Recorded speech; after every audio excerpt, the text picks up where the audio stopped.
Hi, everybody. I don't know whether there's anybody here yet, but for once, I'm actually on time. Whoa, wee. Oh dear, let me get comfy in my chair. I'm crocheting today. I was knitting, I think, last week, wasn't I? Or was I crocheting? I can't remember. Anyway, I'm crocheting this week. I'm crocheting a green cardigan for a friend. Hmm. Yes, I do have friends. Yes. Well, I've got nobody in at the moment, so I'm talking to myself. But hey ho. No thumbs up. Oh, yeah, I've got one thumbs up. Hello, Nathan. Mm. No, it was the name of the shop, Nathan, that caught my eye. What's it called? Hi, Esther. I'm doing well today. I've been out with my niece today. We had a lovely day out. It was nice to get out and about. Yeah, I'm a lady in red.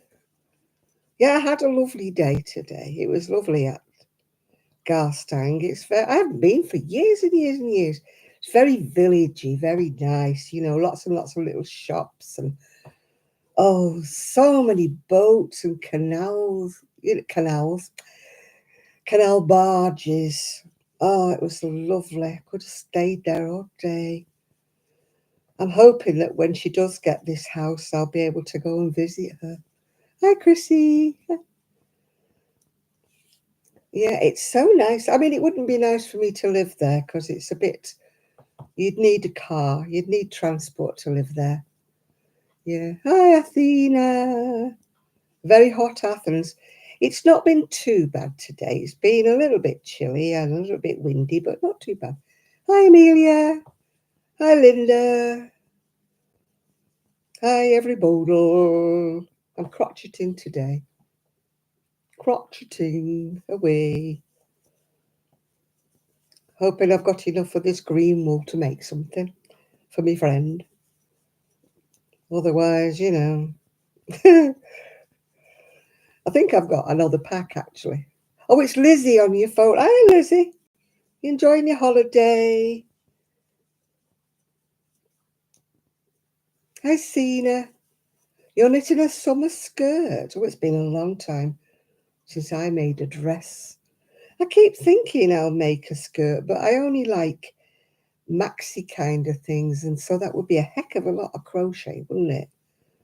Or a heck of a lot of knitting if I was to do a maxi length anything. I'd probably have gone off the whole idea before I got to the bottom of it. Yeah. I've crocheted dresses in the past, but it was when miniskirts were all the rage. Yes, I do remember, and I did have a good figure, and I was probably about 20, when I wore them. Hi, Munchkin.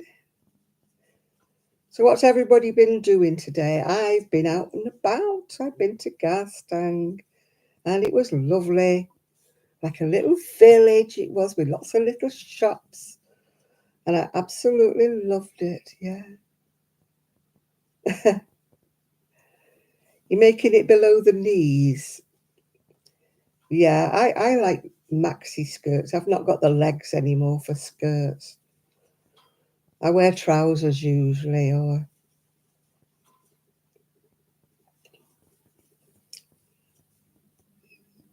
you don't hate it. You want to go, yeah, you want to go back home. Where to Athens? You mean you don't mean back home to America?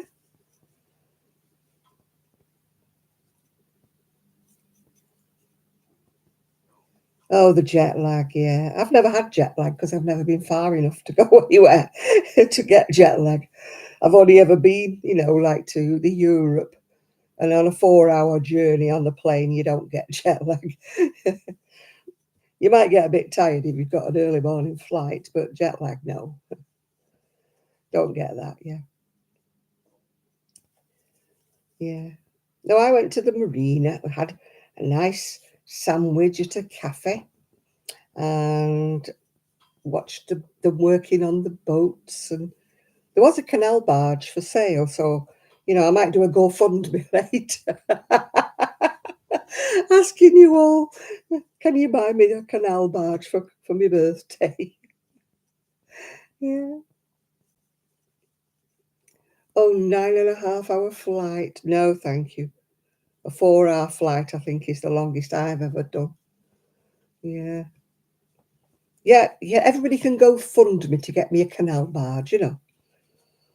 I wouldn't be able to afford the upkeep of it, but that's just another matter, isn't it? Yeah. And I wouldn't be able to steer it, you know. But it's just the thought, isn't it? Hi, Christine. Just the thought of being on the water. I'd just be moored up. I wouldn't move anywhere. With mine'd sink. Yeah. I wouldn't be any good at doing the locks, you know. Hi, Chris. Doing locks with them little handles and climbing up and down ladders. And oh, no, I'd be no good at that, no. So I'd have to be moored up. I'd have to be like a sugar daddy. Oh, my God. Me a sugar daddy, he'd have one foot in the grave, wouldn't he? You mean a toy boy, don't you? Yeah. It's International Knitting Public Day. No, I didn't. I've been in Garstang with my niece most of the afternoon. Yeah, I'm crocheting. Does that count? But it's not. Well, it is in public, isn't it? Because you're all watching me. Yeah. So, oh, I'd want a billionaire sugar daddy for sure. I'd never get a sugar daddy. They want a young bit of stuff, don't they? A billionaire sugar daddy. And a toy boy, I'd want me to pay for him. That's the whole point of a toy boy. They want a rich widow, don't they? To pay for everything, and I'm not rich and I'm not a widow. My niece hasn't moved yet, no. I did see the outside of a house. It looks very nice. Very, very nice. But of course we couldn't look inside because there's people still living in it, so we just had a quick drive-by, let's just say. We had a lunch in a nice cafe right next to the Marina. I couldn't remember anything about the Marina, even though I'd been there many times. It's changed so much. My niece is saying, surely you remember this, surely you remember that. And I'm like, no, I didn't remember any of it. It's like I'd never been there. I don't know how you can blank so much out of your life, but I just don't remember. I can remember the interior of the caravan my mum had. I can remember looking around, but I don't remember. And I must have been to Garstang, but I don't remember any of it. It's like I'd never been there at all. Hi, Connie. I mean, do you ever have like lapses like that where you just can't remember a whole? My niece thinks it's because I went there with my ex, and maybe that's why I'm blanking it out. But I just can't remember anything about it at all. She said, are you sure you went? I went, yeah, I went a few times. Yeah, because I even remember we took the kitten. We just got a kitten about 3 or 4 days before we went. We had to take a kitten with us. And he was on a little collar and lead because we couldn't let him out. And went underneath the caravan and got all wound up round. We had to crawl under the caravan to rescue him because he got his lead fast. So I remember that bit. I remember. It was nice. I haven't seen my niece for months. In fact, her hair has grown down here. I said, my goodness, your hair's grown so long. Just shows how long it is since I've seen her. I think it was well before Christmas. I didn't see her on my birthday. The last time I saw her, I think, was when I went back to Prestwich, when I stayed at the Premier Inn. That was the last time I saw my niece. I can't remember when that was. I think it was last year. That's how long ago it's been. Yes. So it was nice to get out and about, and it wasn't raining. So that was nice. I took my little fold-up scooter with me. And I went round a shop called Booths. Very nice food, very nice things, but very expensive. Yeah. Bit like, you know, Waitrose, only a bit dearer. Yeah. Got some nice bread and some bits and pieces from there. So, yeah, it was nice to get out and about. As I said, I've got my eye on this canal barge if you want to go fund me. Yeah. It's lottery night tonight, so you never know your luck, do you? Maybe I'll win enough. It would have to be moored up, though, because I could never move it. Yeah. I love watching these programs about canal boats and canal journeys. But I know I'd never steer. Have you seen the length of them? They're huge. I'd never moor up. I could never park the car. The weather today is quite nice, actually. It rained a bit this morning, but it's not too bad, actually. It was very cold this morning, really cold when I got up. I was like, oh my goodness, this is why I've got a sweater on. Do I ever watch Narrow Escapes? No, I've not watched that. No. What are they escaping from?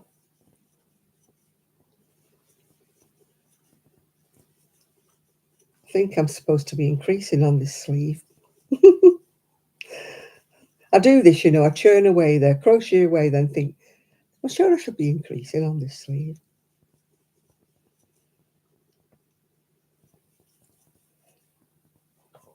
I did increase once on my own one, but then my own one's finished up as short sleeves because I didn't have enough. The yarn was absolutely gorgeous, the one I've just done. Beautiful. It was Serdar and it was bamboo. It's very heavy, actually. Oh, it's got hooked up somewhere. But it was full of knots, absolutely full of knots. That's what I've just done. But it's very sort of drapey. But I didn't have enough for long sleeves, so they only go about elbow length. So that's what I've just finished. Just done. Oh, it's a narrowboat show. I don't like the way it says Narrow Escapes, though. Does it mean they sink or something? So I'm doing it now in green. But I'm started with the sleeves, so I'm hoping that I'll have enough. It doesn't look like the pattern, but then again, when does anything I make ever look like the pattern? I think the pattern is on Ravelry, I think. I got this out of a magazine. It's called the Gulf Coast Shrub. As you can see, it's only got short sleeves. And it's only got one button, but I put buttons all the way down it for me. And I've done longer sleeves. I've done it like this many times before as a shorty. And I can't remember why.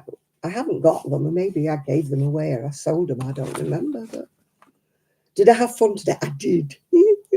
It was so nice to get out the house and get out and about. And I didn't have to drive my scooter somewhere in the wind.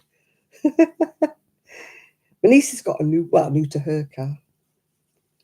So it was nice to be driven in style. Yeah. Woo. Yeah, I watch a lot of canal boats, but I've not heard of that one. Escaping normal life of the house, yeah. I got some different coffee today. I got Dow Egbert, if you've heard of that one. I used to always drink Carte Noir, but I didn't know whether that was too strong for me, so I've got Dow Egbert. My family don't buy what I call nice coffee. It's only instant coffee. It's not. They've got a coffee machine, but they don't use it. But I just thought, I'm going to treat myself to a nice coffee because they're away. They're in Spain, actually. And the doggies are in a kennel somewhere. Oh yeah, I think it's time I increased. Yeah, they're in. Oh, I've got an itchy nose. Excuse me, I'm not picking it. It's just itchy. Yeah, they're in kennels. I'm always afraid because you remember Rosie knocked me over. Um, so I'm afraid of being left with them now for any length of time, like a week, in case, she pushes me over again. Because I was on the floor for about 2 hours because I couldn't get up when she knocked me down on the floor. So I didn't want that if they were going away for a week. So they've put the dogs in the kennels. Hi, Sean. How are you doing after your operation? For those of you who follow me, Sean's had her appendix taken out. She went in for something different and finished up with her appendix took out. She was in and out like whoop it quick. When I had my appendix took out, it was in about a week, I think. My appendix was the cause of me not going to university.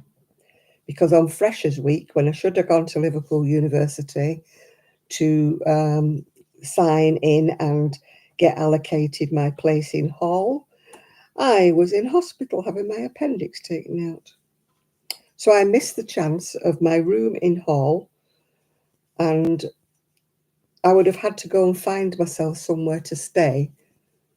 And my parents weren't much help finding me. She says, "Oh, just go to the university. You'll find somewhere." Yeah. Rackman type landlords and me on my own. 17-year-old, very naive. Yeah. Sure, I'd have found somewhere to live on my own. So I never went to uni. Yeah. Oh, yeah, it definitely wasn't keyhole surgery with mine. I think they were looking for it for a bit. Yeah. I think they were like, it's in here somewhere. My scar was quite long.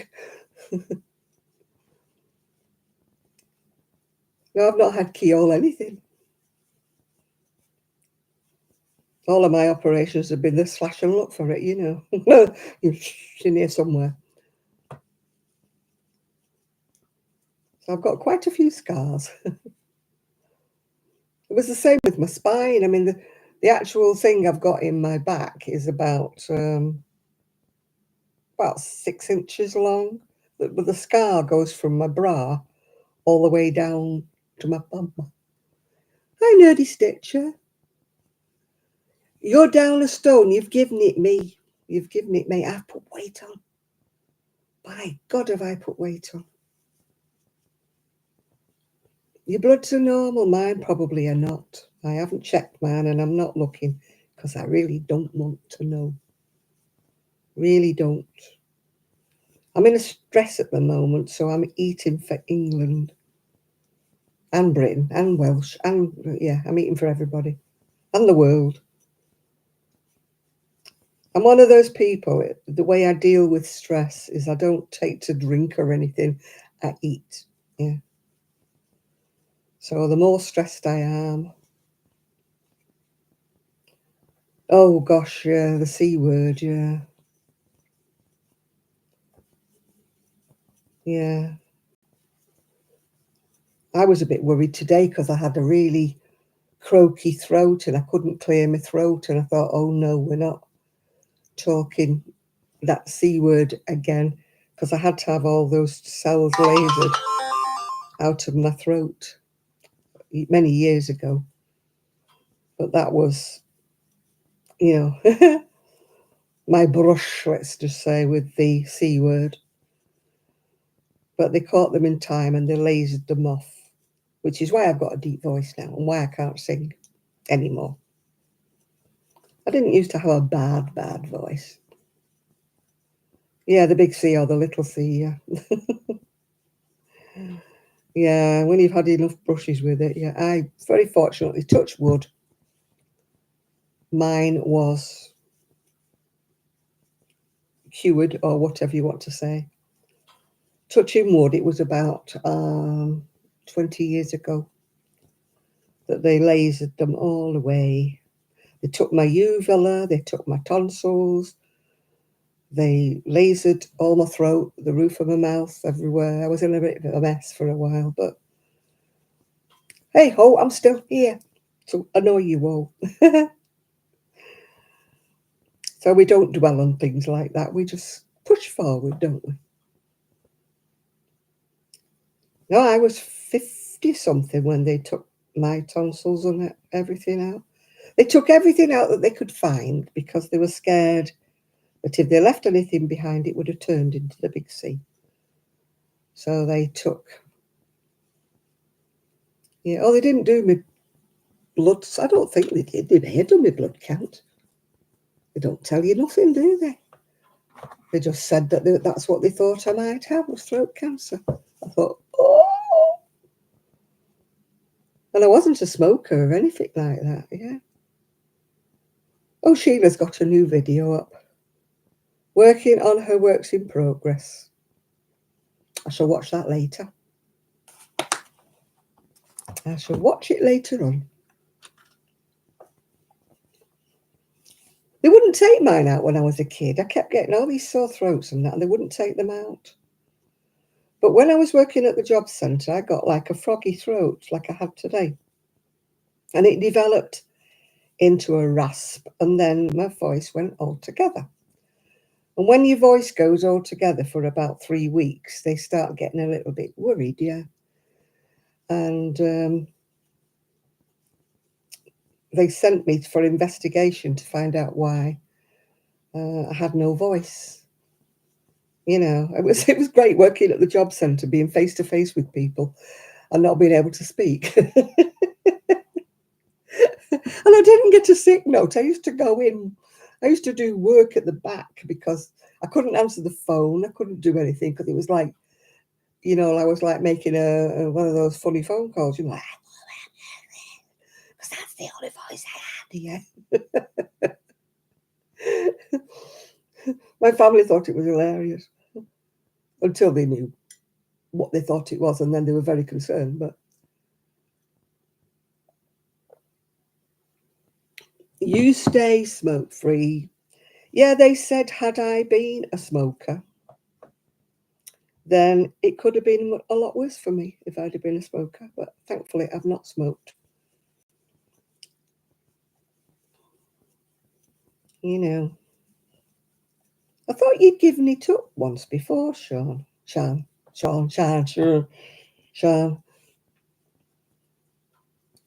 I thought you mentioned you'd given it up before. Did you restart, or was I dreaming? You've quit soda pop. I don't drink a lot of it, but I do drink it, I must admit.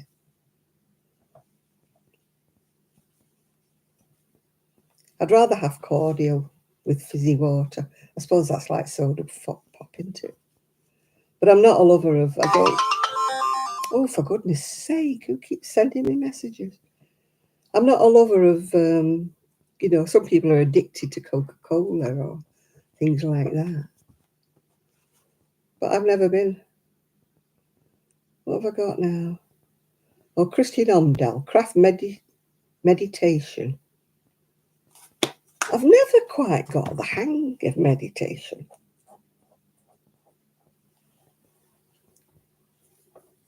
I thought you'd given it up before, once before, Sean. I thought I remembered you saying you'd given it up.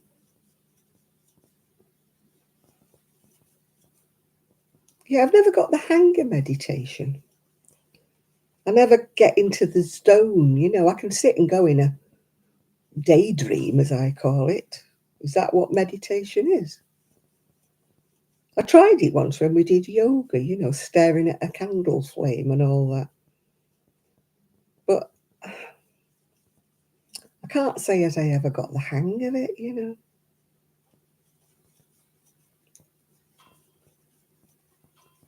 I daydream a lot. Is that what it is? Or is meditation you're supposed to think about certain something or other? I can't empty my mind. My mind goes off and starts thinking about things on its own.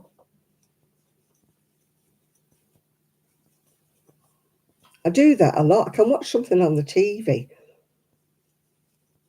And then, you know, you just go off on something and then you think, what did they just say? Have I missed a whole chunk?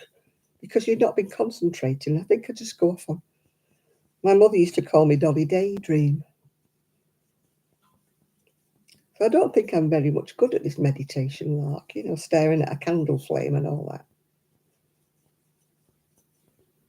And when they sit there going, I never got the hang of that bit either. My mind's too active. It never shuts down. It just drills on with its little self.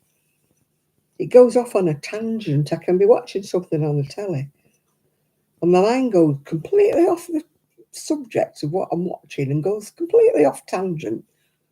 And then I have to bring myself back thinking, Janet, you're not concentrating.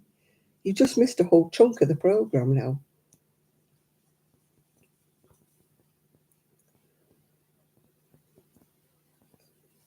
Oh gosh, no, baked beans, no.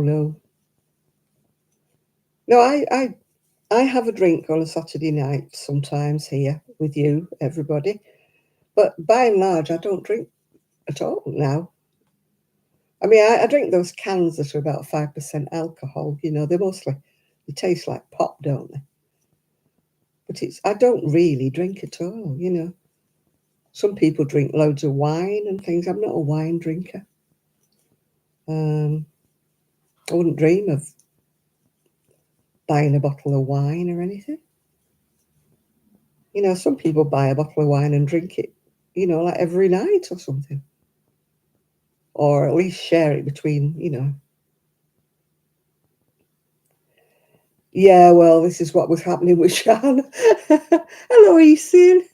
Making me lug that big green book about Esin. If you haven't watched one of my videos, Esin wanted me to look what was in the third green folder from the left in my shed. So I dragged it in. And I'm there trying to wrangle it. It wasn't even an interesting book. It was all crochet bracelets and stuff. I wouldn't have minded if you'd have picked one that was interesting, Ethan. It was the most boring book I'd got in the shelf. I thought she said third from the left, so I went third from the left.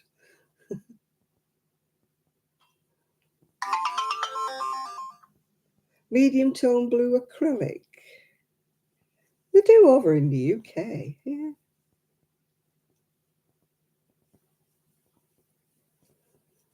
Yeah, my IBS doesn't like anything that might create wind, if you know what I mean. You asked from the fifth from the right. It would probably be the same book. Ask for something a bit more interesting, Ethan, like crochet cardigans or sweaters or something, or baby crochet. Something that might be more interesting than crocheted sandals and bracelets. That was the most boring book. There was nothing in that book that I even remember ever making. Yeah.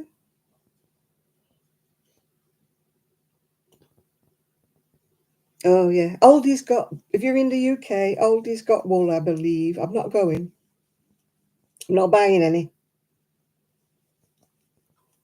No, this I'm using up is wash and wear. I love wash and wear, but I'm not a green person. So I had this in my shed, and a friend of mine I know, sorry, not knew, likes green. But green's not one of my colours. I finished a white cardigan. I finished the cream cardigan. So I thought, what do I do next? Yeah. Fenugreek. Fenugreek, I don't think I've eaten fenugreek. Peanuts I don't like because I don't have any kinds of nuts at all. I'm not allergic to nuts, I just don't like them. No, I only buy yarn now if I need it for a certain project. Like the sweater I just knitted for a friend, I did not have any white, would you believe? You know, you have all kinds of colours in the shed, but I tend to use up my white or my creams, and they get used up. And even black gets used up. So you've got loads and loads of wool in the shed, and you look round and you can't find any white and you can't find any black.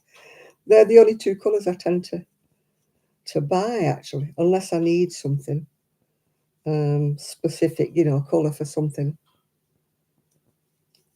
But I'm trying to use up what I've got. Although I could be there quite some time, yeah. I don't eat curries, so that's probably why I don't have fenugreek here. No. Red cabbage. I love red cabbage, but oh my stomach doesn't like red cabbage at all. It'll tolerate pickled red cabbage, but I can't find any anywhere. I love pickled red cabbage on, you know, on top of hot pot or something, or, you know, corned beef hash.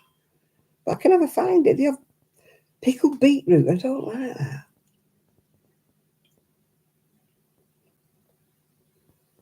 I just don't like the taste of peanuts at all. My ex-husband was a peanut fiend. He used to like the dry roasted peanuts. And he'd sit there, you know, he'd watch football and that on a Saturday night, because it was always on Saturday nights.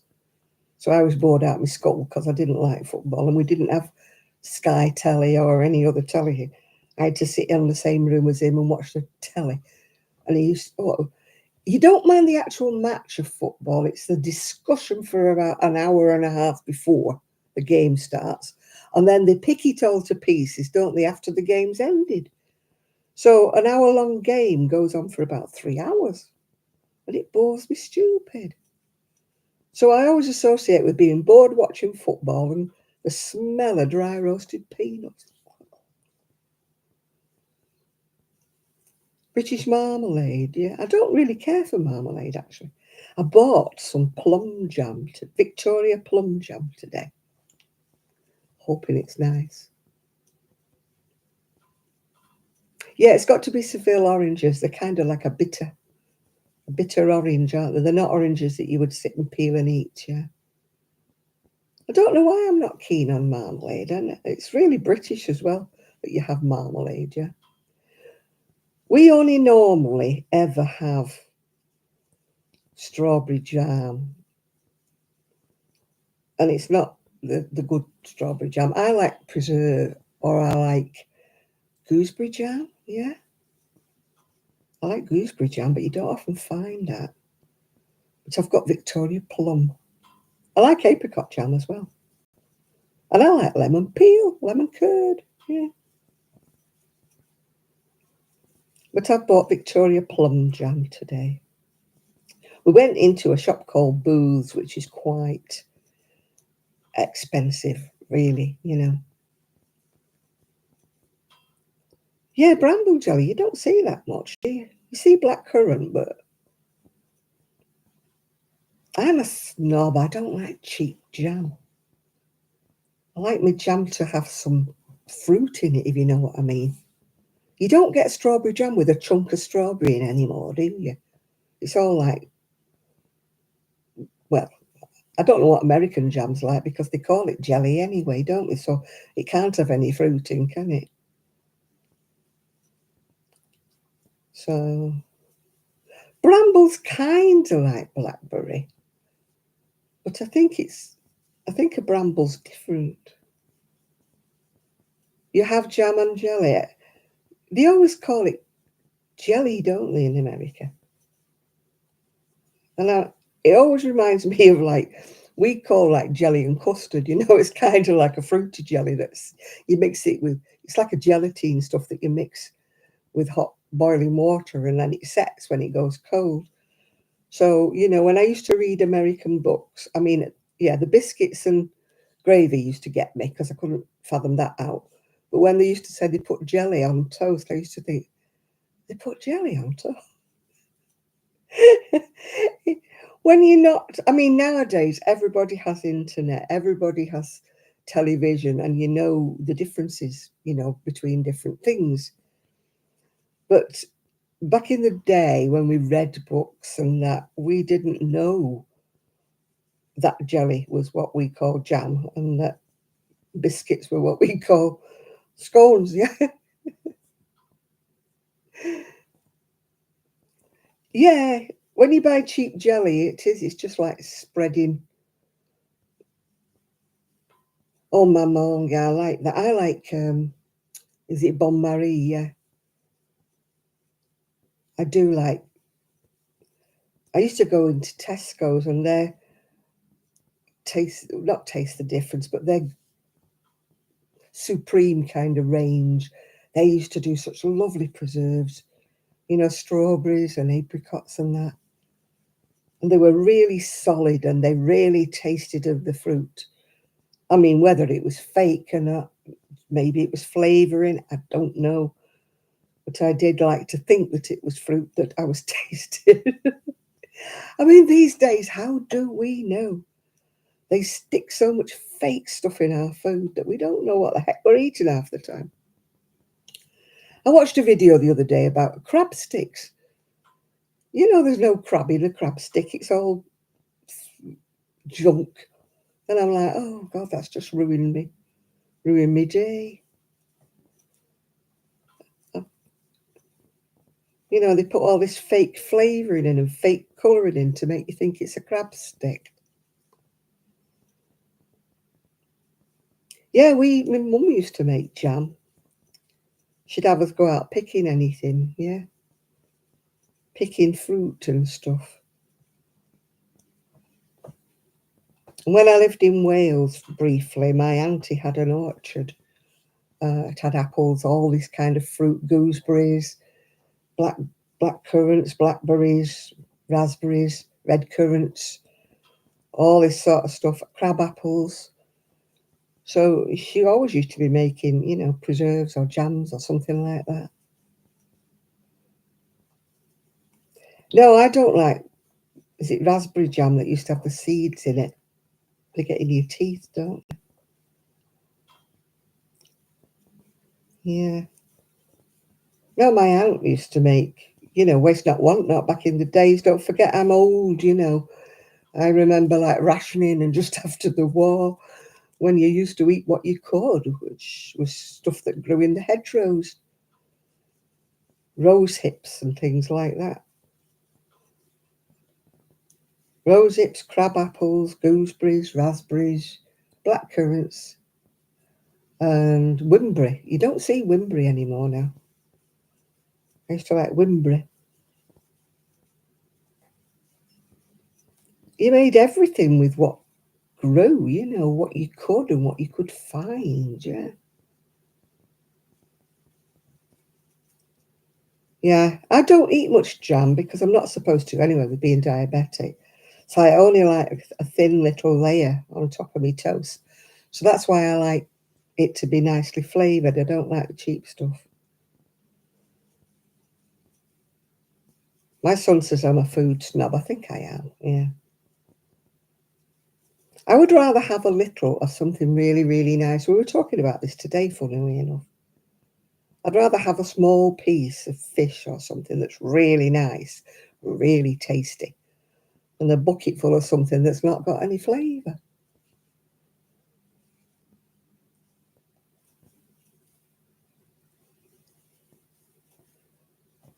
I mean, for salad and that, I like. Well, you don't see it now anymore. Chinese leaves, is it pak choy?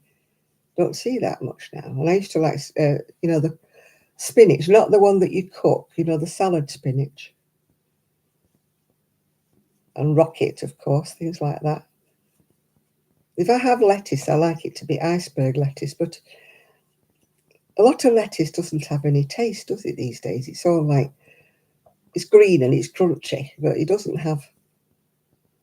Yeah, they used to sell Chinese leaves, didn't they, in the supermarket, but I haven't seen them for ages. They're almost like a cross between a lettuce and a cabbage, really, isn't it? But they were very, very crunchy. And they didn't go off, like, it might have been bok choy now, I don't know. But we used to call it Chinese leaves, and that's what it was labelled at in the supermarket. But it used to keep for ages. Lettuce goes a bit slimy if you don't watch it and don't eat it up quick enough. But Chinese leaves used to last, oh gosh, Oh, your weather alert radio going off. What's it telling you now? Storms, hurricanes. We're supposed to, well, they promised us we were having a heat wave in the UK, but that's never materialised. And now they say we're going to have high winds and rain. Next week's going to be awful. I thought, well, where's this heat wave?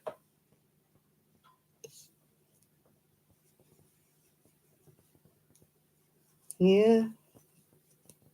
We have high winds here, but thankfully, if we do have a tornado here, it's only mild compared with what, they get in America. It might, severe, I don't like thunderstorms.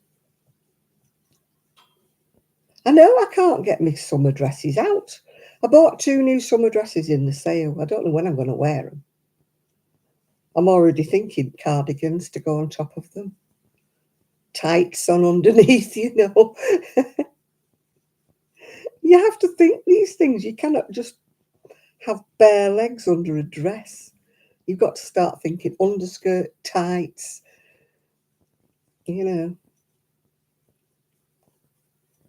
It's almost like thermal knicker weather, isn't it? You know what I mean?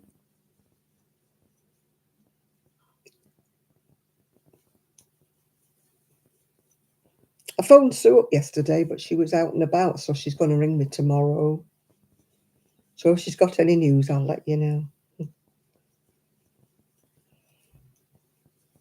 She's busy in her garden. She's got a big lot of grounds in this bungalow she's moved into. She's very green-fingered. She grows a lot of her vegetables and fruit and stuff.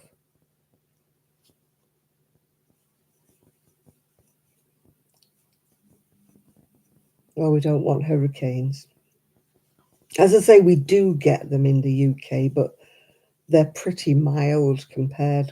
I mean, yeah, they'll rip a roof off a house, but they're pretty mild compared with what people, like in America, get. You get the hurricanes and the tornadoes.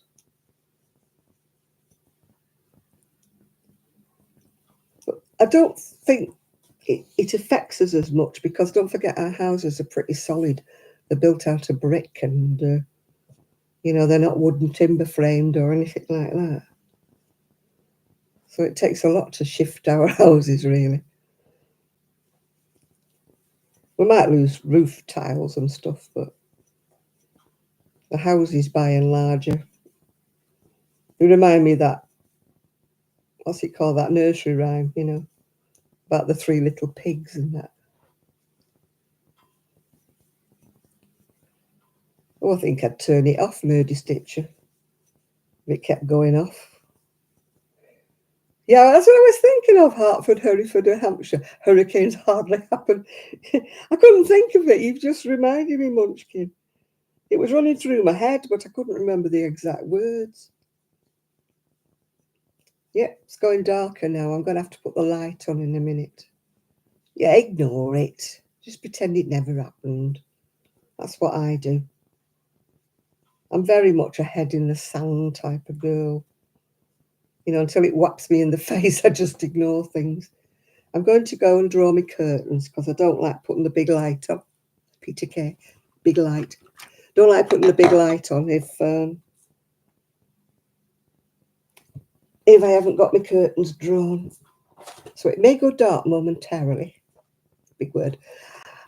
And then, I've got my foot stuck in the wool. Oh dear. Oh. Is it too late to light a fire? Oh.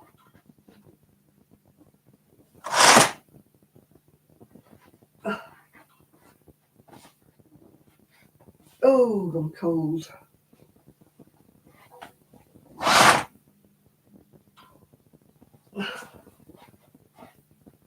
Oh, I'm going to shut this door. I'm sure I get a draft from the front door. I don't like closing doors, but when I close that door, it does feel a little bit warmer. I think my front door has drafts coming through it. Oh, yeah, it's not in your... Yeah, I ignore it if it's not in my neck of the woods, yeah.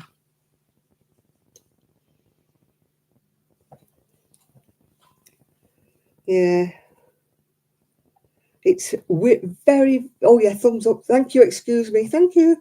I've got 43 people in and only 23 thumbs up, so 20 people are not being nice to me.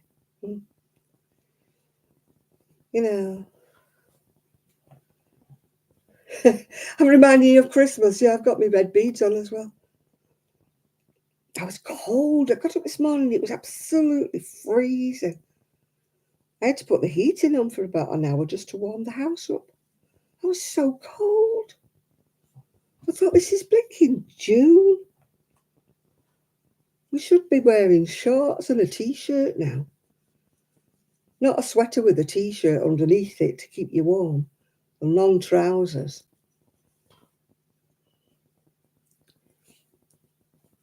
My summer dresses are still packed away. It's 15 degrees C here, whatever that is, in Fs. Yeah, 15 degrees. I don't want it to be 96. I'd like it about 80. 80 is my optimum temperature, if you know what I mean. Well, it's like 60s and stuff. I'm frozen. It's a good job I don't live at the North Pole or Sweden or somewhere like that. 60 degrees, yeah, that's why I'm cold then. You wish it would rain? Don't wish for that. I'll give you some rain if you want rain. It lashed it down the other day. Oh, 14C. Oh, that's too cold. 15C's cold. I'm already thinking of putting my blanket round me. I don't know whether you go... Do you think you go colder as you get older? Or is it just me? I'm not talking about the mental pause. I'm talking about after that. When you get old like me, really old. Do you think you feel the cold more? Because I think I do. I can never remember feeling... You've got a fleece blanket. Yeah, I'm absolutely cold here.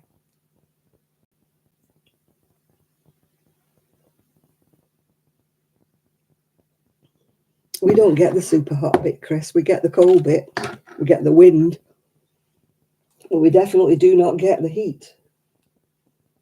Right, I put my cardigan on the floor. Oh, what are you doing, Janet? What did you do? I'm going to put my little blanket over my knees. I haven't got my tights on under my trousers. That's what it is. I thought, don't be such a mardy. You're going out in the car. You're not going out on your scooter. You don't need your tights on under... Well, leggings it is. You don't need your leggings on under your trousers. But now I'm regretting it. I feel the cold something awful. Since I moved here, I have, honestly, I've just felt the cold so much. I don't know whether it's got older or what. I can't stand the cold, no. And my nose is usually absolutely freezing. And the hand that got operated on, although it's getting better, it's still not right. It's still freezy cold. Yeah, your legs get cold. I mean, I've got a front on my scooter, as you know. And so I don't get as much wind on my legs as I would do on an ordinary scooter, but I still get cold. Yeah. Did you see me pictures of me boats? Did you see? I can find them. Oh. Farage about to cause mayhem. Oh, I don't care. That's another thing I don't care about. Politics. Oh, they leave me cold. Right, let me see if I can find me pictures. That was... My niece took that photo. Oh, it's gone again. My niece took that photo, but she took it all along. Oh, you can't see it. There's me. I was saying, that's the boat I want.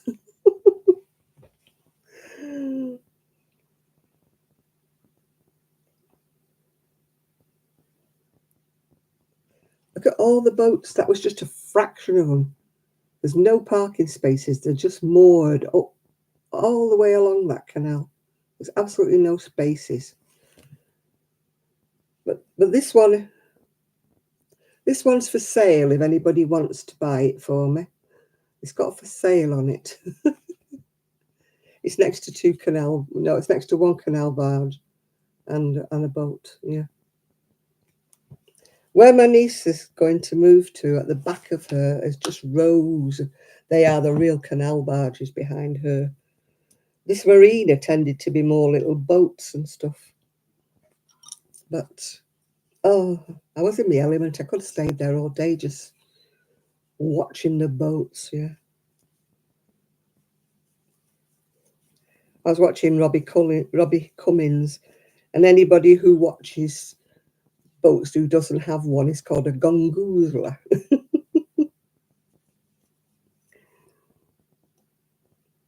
Oh, bless Chris.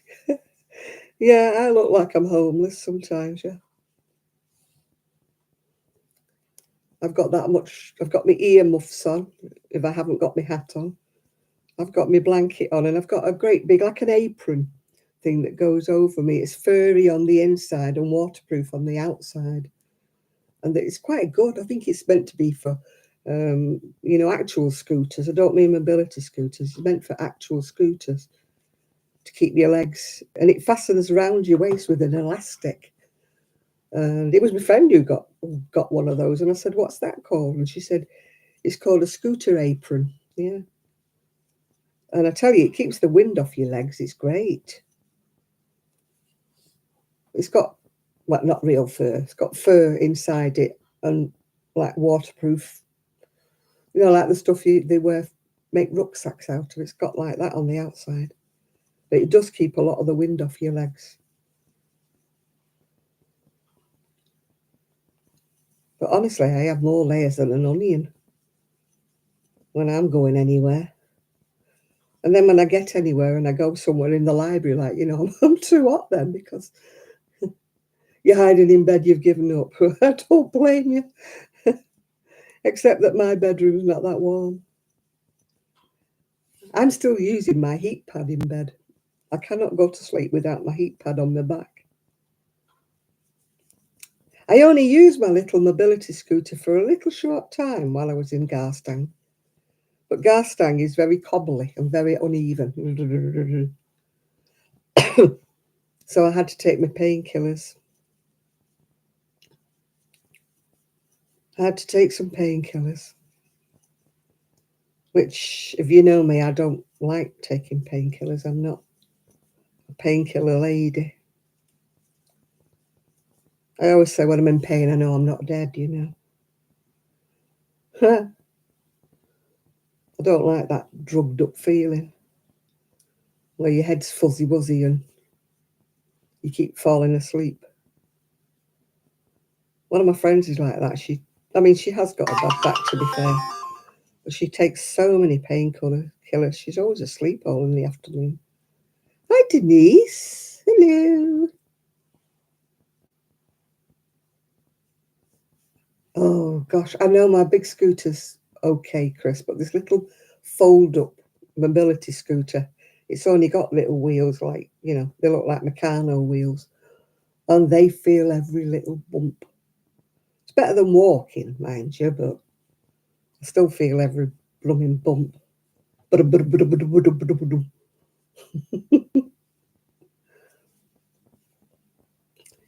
Yeah, you can't beat having shock over. Man, your mind's not as good as it used to be because I've got the solid wheels now.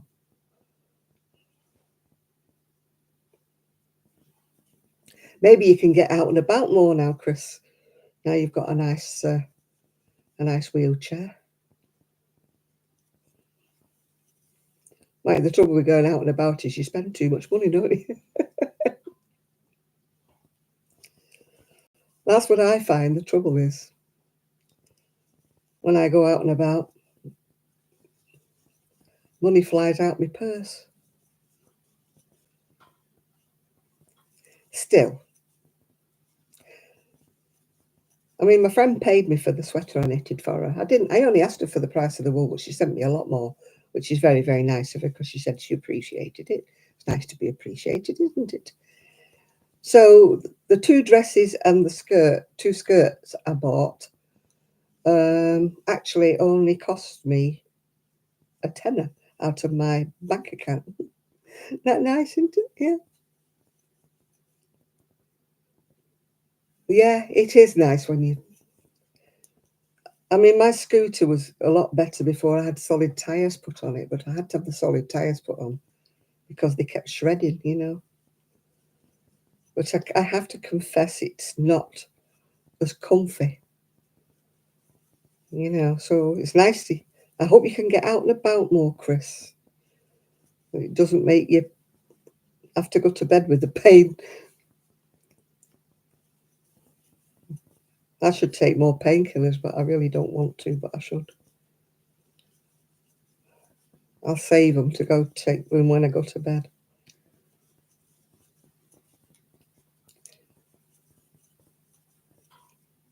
Yeah. It looks darker. It's very limey, very lemony green. Looks a lot darker. We may not have Val tonight. I think she's gone away, actually. I think she's on her jolly holidays. That's Eric to everybody, but she's not Eric, really. It's Val. She still can't change over from Eric to Val. But I think she's gone away. I think she has.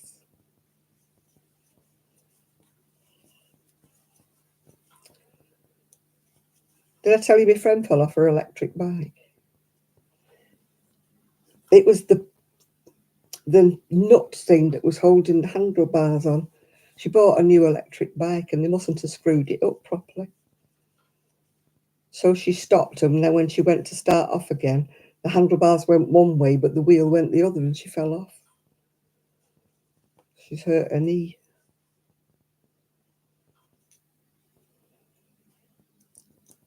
We're all in the wars.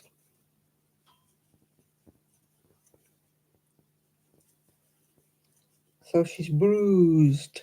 Technical bruises. I'm putting weight on for fun. I really am. I'm just... Says she, who's got a bar of chocolate and a packet of crisps. And there's me saying, I don't know why I'm putting on weight. Deluded, you're deluded, Janet. Do you know why you're putting on weight? Because you are eating. I deal with stress by eating. So that's what I've been doing. Chomp, chomp, chomp. And somehow, you know, a stick of celery doesn't relieve, does it, like a bar of chocolate does?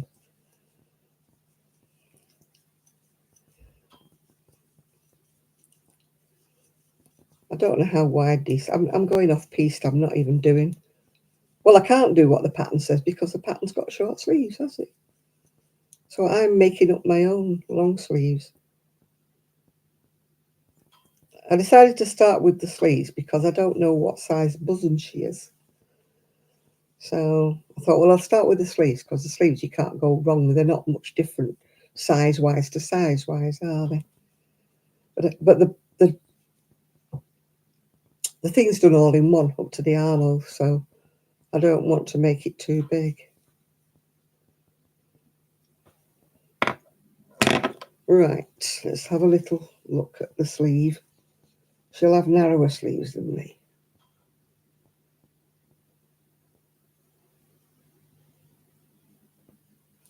I can't remember. I was only 17 when I had my appendix out. But when they do keyhole, they blow you up with air, I believe. I watch a lot of television programs, can't you tell?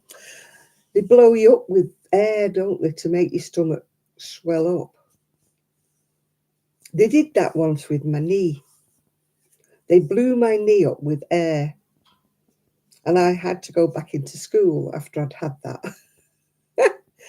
And every time I walked, my knee was farting. It was very embarrassing. Everybody's going, and I'm going, it's my knee, it's my knee. It's going, when I was walking. Because they put holes in, you know, to blow the air in.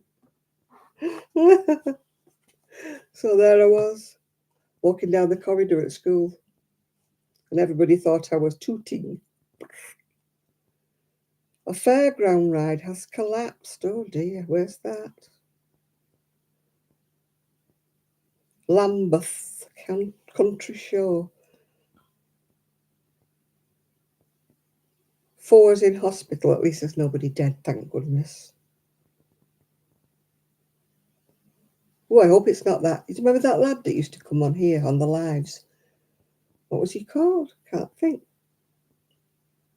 He worked on the fairgrounds, didn't he? Ben, he was called. Northwest something, wasn't he? I haven't seen him for a bit. He was called Ben. He used to work on the fairgrounds, didn't he? No one was being trapped on the ride. That's thankful. But 4 have gone to hospital. Let's hope it's just nothing major. What was he called? Northwest Fun Fairs or something. It wasn't Fun Fair, wasn't it? No, he wasn't called Jake. It was Ben. Ben, he was called, yeah. Seemed like a nice lad. He was only young, wasn't he?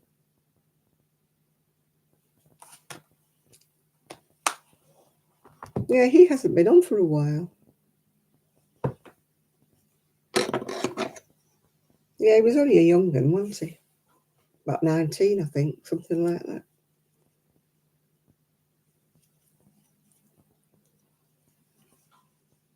Because he left the fun fairs and he went working somewhere else, but then he went back. Pacific Northwest, that was the one. Yeah, he was a nice guy, nice lad. And then there was the other one that used to come on. He swore blind I'd banned him, or I'd blocked him. I hadn't blocked him. I don't know why he couldn't come back on. I didn't block him.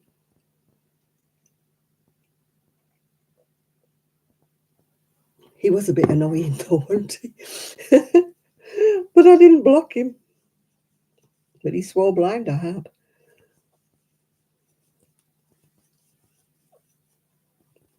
And Rob that used to come on. Heard from Trevor. Yes, I sent him a message and he said, I can't talk to you now, my love. He said, I'm going through a lock. So he must have been on his canal boat. So I thought maybe he might have got back to me when he moored up, but he didn't. So we do exchange odd little texts now and again. Sometimes we ring each other. Sometimes we do. So he's obviously back on his boat again. Oh my goodness me. Yeah, you have to unplug your computer or your telly. We don't want you blowing up, nerdy stitcher.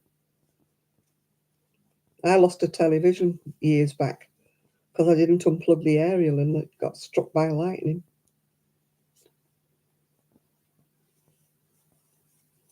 Yeah, make sure you've got everything. You've got your lamps ready in case the power goes off.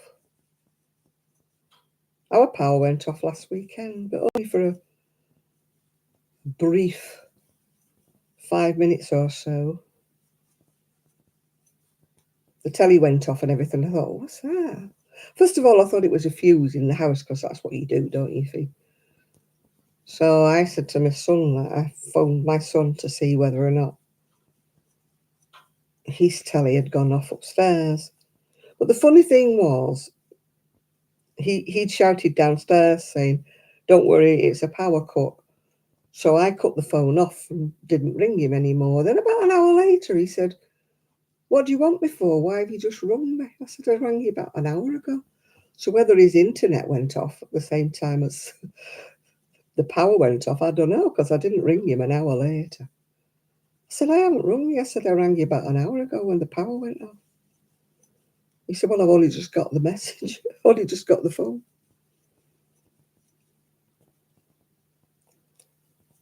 Yes, as I said, I rang Sue last night, but she was out and about. So she sometimes goes to the club on a Friday night with her other half and one of their friends. So maybe that's where she didn't sound noisy, but maybe that's where she was, out and about. She said she was going to ring me today, but I said, well, I'm going to be out all day. So she said, all right, well, I'll ring you Sunday then. So we shall see. She's not got any plans to come down.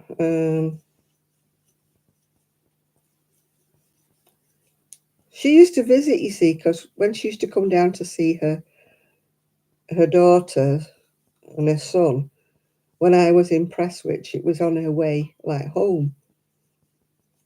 But no, Sue doesn't come on the lives. No, she has never done that. So she used to call in on me when I lived in Prestwich because I was right next to the motorway. But of course, here I'm right out of her way. So she doesn't call on me anymore. Yeah. So I miss her. Obviously, she was my bestest friend.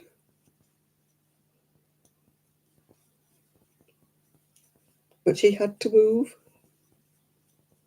I know, I used to enjoy it as well. I used to enjoy when I used to have Sue, and then sometimes it was Kelly, wasn't it?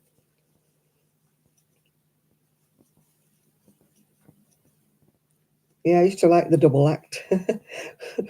We were a bit like Morecambe and Wise, weren't we? I've got nobody to double act with over here. Not even Gigi. When I used to have Gigi, used to be sitting. Yeah, the double act. Yeah, it used to be me and Sue. Yeah, I've not heard from Kelly. Well, I won't now I'm over here, will I? And she works now, so it's not like I could finger and chat to her during the day because she's working. And then at night, she's got the boys to see too. So I did try ringing her a few times after I moved here, but I never got through to her. So we kind of drifted, if you know what I mean, which you do. When you move house and stuff, you do drift away from people. It's inevitable, really. You promise to stay in touch, but you kind of do, but it's not the same, is it?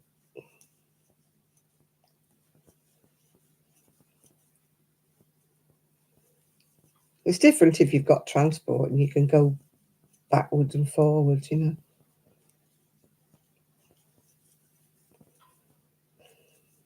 But I'm kind of not on. Oh, and Zoe and Claire came. Oh, God, yeah, they frightened the life out of me. Claire, all the way over from Australia. That was such fun. She's been just come over again, hasn't she? She's been over in England again. I don't know what relatives I think she came to see. But she wouldn't have seen Zoe because Zoe was in America when Claire was over here. So she wouldn't have seen her. Oh, my cousin has mentioned me in a comment. Why? Ah, it's because it's a 60th wedding anniversary. And I told her congratulations. Yeah, my cousin got married at 16 and they said it would never last. So she'd just done 60 years. So it did last. They said, oh, she's too young, she's only 16. And there she is, celebrating her 60th wedding anniversary.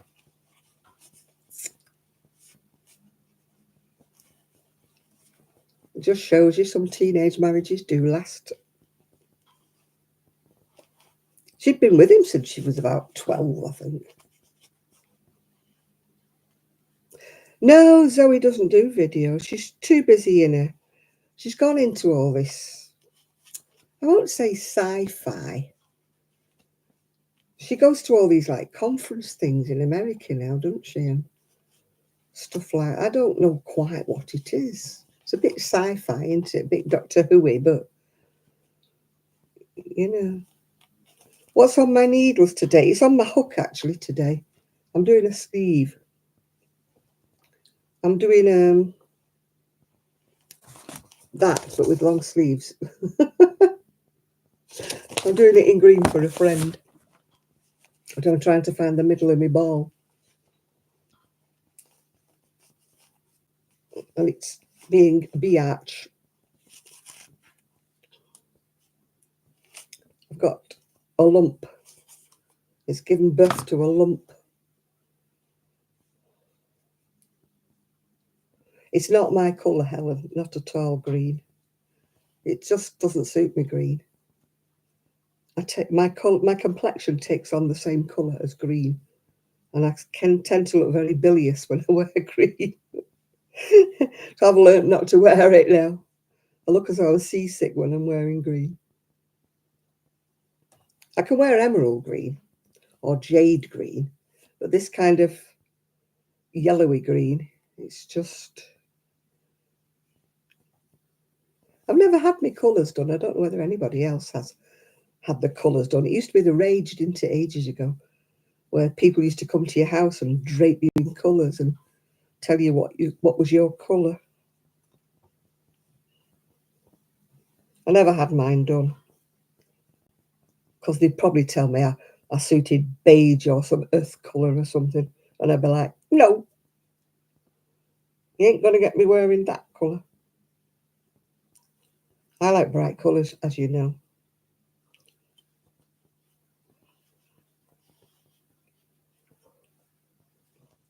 We were talking today about even my niece is different to me. You know, she was saying like she likes the way I decorate the room, but it wouldn't do for her. She's very minimalistic, and when they move, she's already told her husband that he works from home, so one of the bedrooms is going to be his office.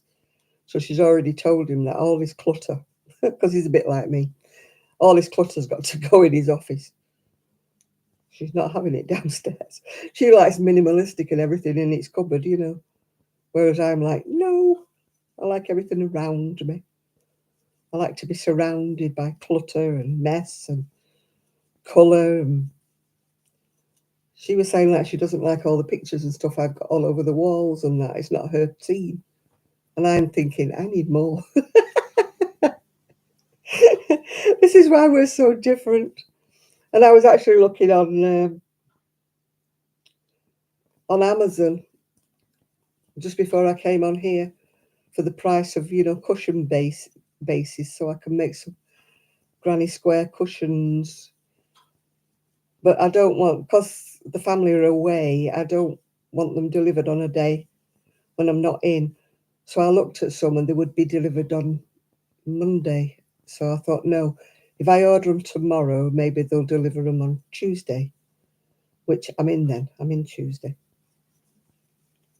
I mean, Amazon are not bad. They leave things on the doorstep, which I'm pretty lucky here because my door doesn't face the main road. It's kind of on the side, so people can't see it as they're passing by. But I'd rather it wasn't delivered when I wasn't in. So I'm thinking of getting 4 cushion bases so I can do some really bright granny square cushions. I mean, I've got cushions now, but they're a bit flopsy. You know, they're not very well stuffed. They're a bit lacking, you know, a bit flaw. I like a nice firm cushion, if you know what I mean. So I wouldn't mind, but I had a pile of them. And of course, when I moved here, I gave them all away, didn't I? Now I want them again. It's amazing how much stuff I gave away that I now want, and I'm having to buy it again. Yeah, I want some very bold cushions. There's some cushions which I did that review, didn't I? That magazine. It's got some cushions in here, but I don't like the orange one. The orange one. And that one there's got all loops, which, you know, which if the dogs come, they get their paws and everything stuck in there. So I don't like that. I don't like blankets, but there is actually one in here that's not too bad. Just trying to think. I mean, my kind of crochet, as you know, is like Katie Jones. I would wear any of those. I would wear them all. I love Katie Jones. But I like to crochet things like that, but of course nobody wants to buy them. There's only me that wants to wear them. If I made beige cardigans in about a 62-inch chest, they'd want to buy them. But I don't. That one, I don't like blankets as a rule, but I quite like that. That's nice and colourful. But there's only so many blankets you can use, isn't there? Only so many.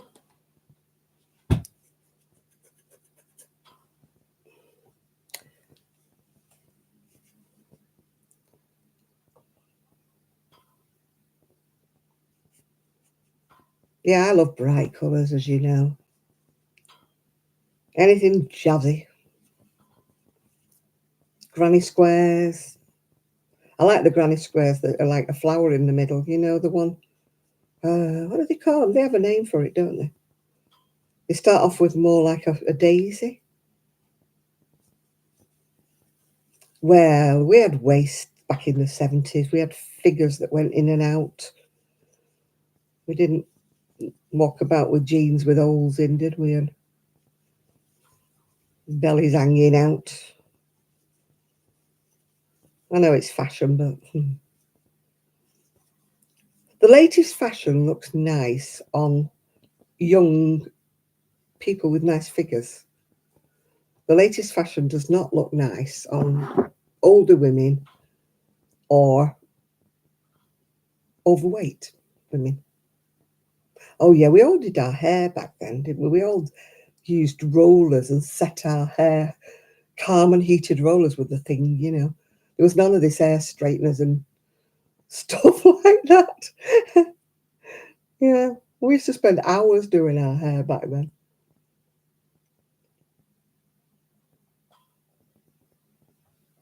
We had those fake hair pieces, you know, like old curls stuck on top.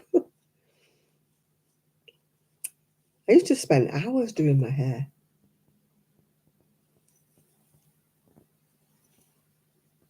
Oh, I've got itchy nose. I had a lot thicker hair. My hair's falling out with a vengeance. It's because I bleach it too much. I had loads of hair when I was younger. Never had really thick hair, but I did have a lot of it, even though it was fine.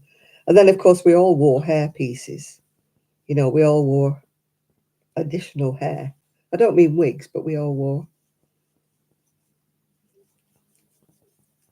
fake hair. But it was real hair. You know, you didn't have this fake acrylic stuff. When we had hair pieces, they were in real hair. Don't know quite whose hair it was, but it was always real hair.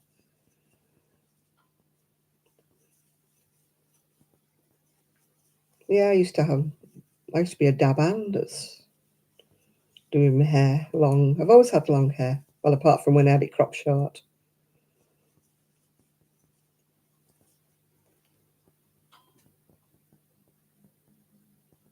Oh, we used to have the Farrah Fawcett major. My hair would never do that. I never had thick enough hair to do that Farrah Fawcett major's hairdo. But oh, the back combing. Oh, it's a wonder we had any hair on our heads. Used to back comb it within an inch of its life and spray it with lacquer. And you're about a foot taller with your hair when you'd finished. But we were dedicated. We used to be dedicated. None of this just comb your hair through and off you go. None of this shaven head bits. No, everybody had long hair back, well, unless you were Twiggy and you had that very short hair. I never had the face for short hair. My eldest niece did. She had a beautiful little pixie face and she used to suit short hair. But I was always like a chipmunk, you know. So with short hair, it didn't look right.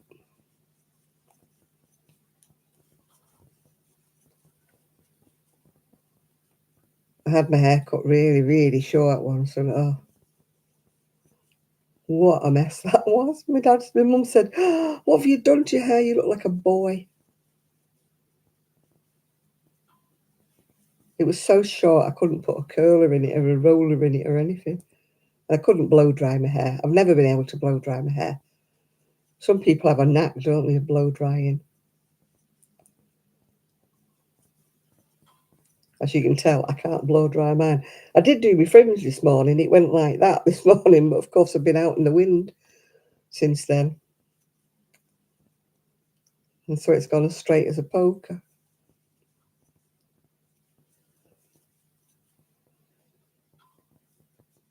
Now, some people have a real knack, don't they, with a hairbrush. They can blow the hair into all these clever shapes.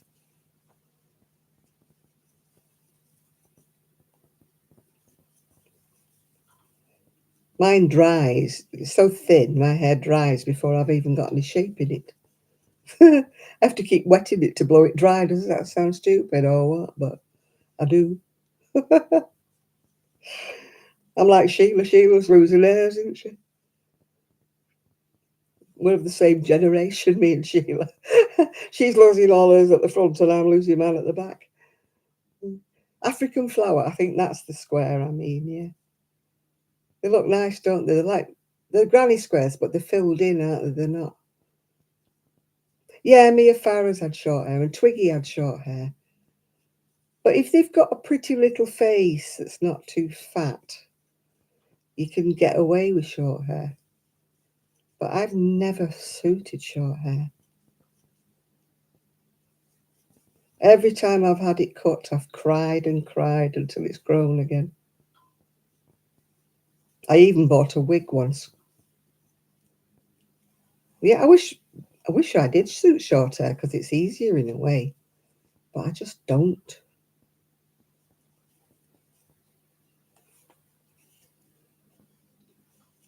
I think if you're gifted with the, twirling the airbrush and the hairdryer, if you're gifted, you can do your hair nicely. But mine always used to lie flat to my head. It was like a man with a short back and sides whenever I had mine cut. How many more messages am I going to get today? I could turn my notifications off, I suppose, but I'm nosy. Oh, it's all about Farage. Who cares? Who cares about him? I don't want to know. I don't care about any of them. Not politically minded anymore. When you get to my age, you realise it doesn't make an ape of the difference who's in Parliament and what party they represent, because they're all lining their own pockets and they're all in it for themselves. So I don't trust and believe any of them. I think they should have to have lie detectors tests when they promise us all these things and then they go back on it and say they've never said it, don't they?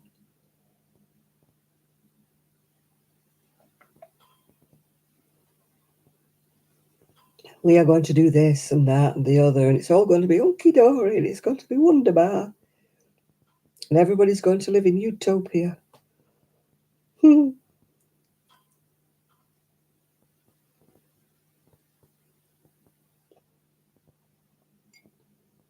Yeah, exactly. Just because he was going to be on telly, yeah. As I said, in it for himself, in it for themselves, a lot of them. That's all they think about.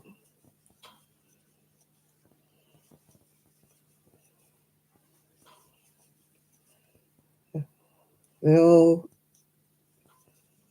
number one. They don't care about the rest of us. The way they treat people and, doling out money like it's their own personal bank account they're dealing it out of. Yet they are not short of brass, are they? Yet the sick, the disabled and the pensioners are all kept short of money, aren't they? And the way they treat, the ex-servicemen is disgusting.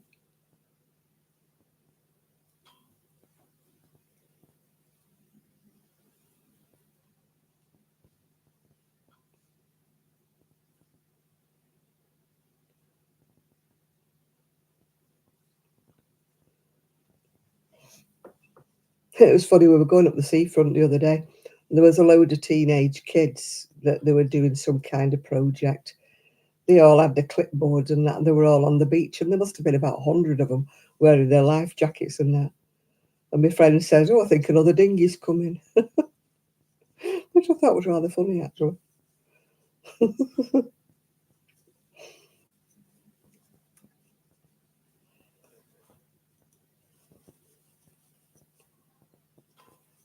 I don't know what they do on our beach. They do a load of stuff. I think it must be to do with geography or something. Measuring the tide or something like that.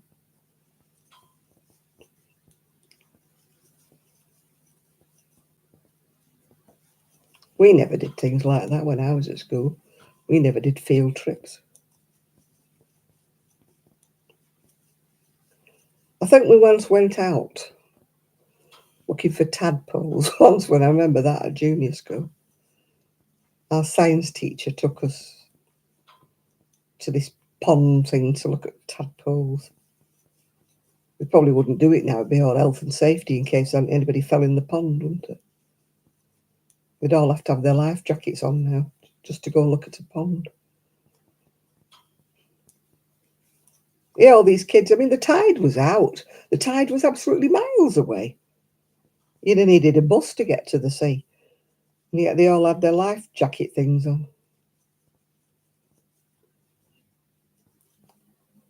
I could have understood it if the tide was in, because sometimes, the waves are pretty rough. When it's windy and that, you can get some high tides. But the tide, you'd have to get your binoculars out to look at the sea because it was that far out. And yet they were all togged up with their life jackets on.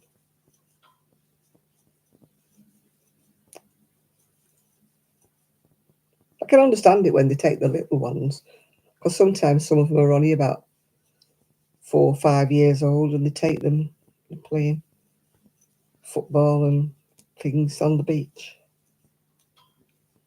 I can understand them wearing their little safety vests. But we're talking like 14-year-olds here, with the sea miles away.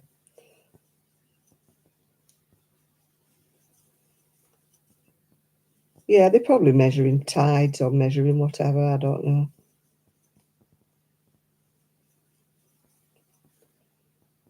No, we never had reflective jackets, did we? Cycle helmets, stuff like that. We never had things like knee pads, elbow pads if you go on your roller skates. Never had anything like that. Yeah, I've got that far with one sleeve. I'm going to do the other sleeve now as far as that. I like to work 2 sleeves at once, and then I know where I'm up to. And I get they're wrapped up in cotton wool these days, aren't they? You daren't sneeze.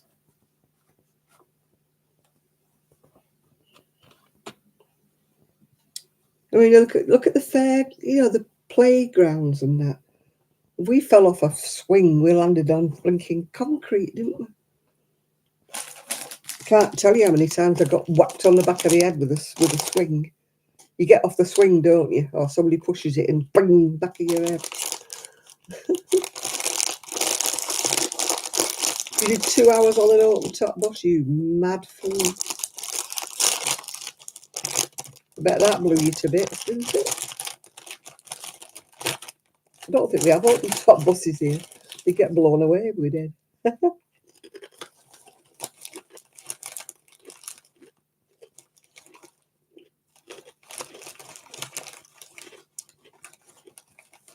It's sprinkling. Well, at least it's not windy then, if it's sprinkling.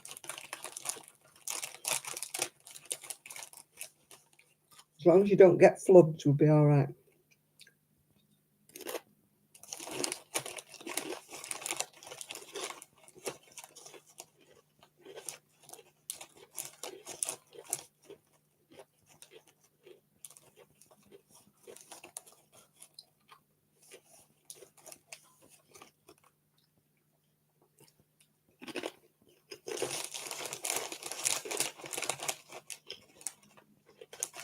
They used to have open top trams and open top buses in Blackpool years back. I can remember them when I was a kid.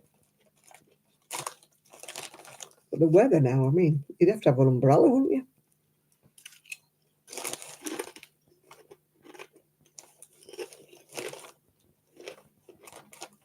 You should have buses that have those retractable, like a hood thing that goes across. You know, it starts to rain, you this thing comes across. Like open top sports cars.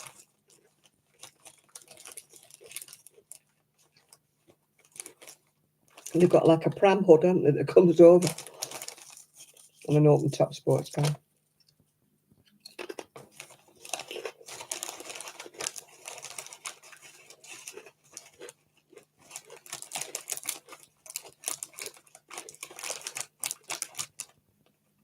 I once went on an open top bus and we went through all these trees. We got battered to bits with all these trees and leaves and stuff.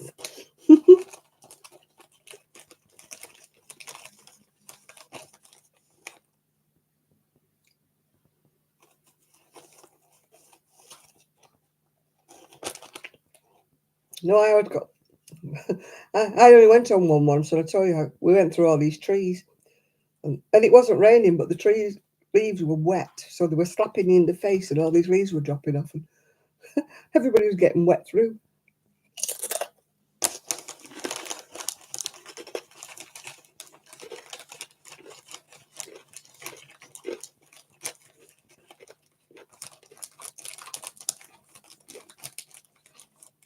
I used to hate it when they used to make me go upstairs on the bus because it, you know, people used to go upstairs to smoke, and you'd be and you went up the steps like a big haze over the rest of the bus.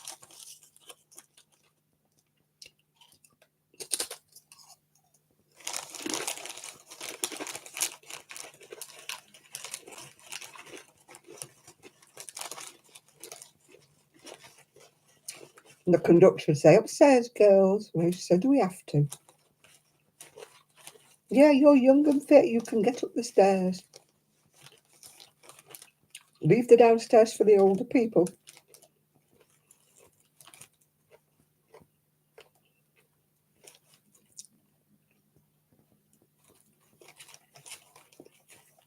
Oh, I'm allergic to bees and wasps, so I don't like. I wouldn't hurt a bee, but I'll swat a wasp.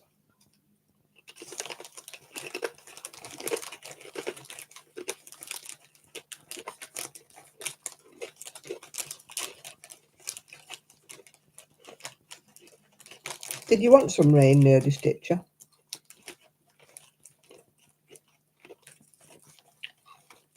I don't like it when it rains. It rains so often here.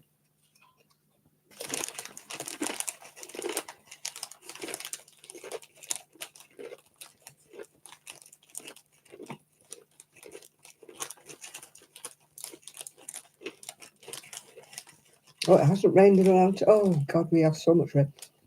It tickles me because the UK, if you have 2 weeks without any rain, we've got a drought.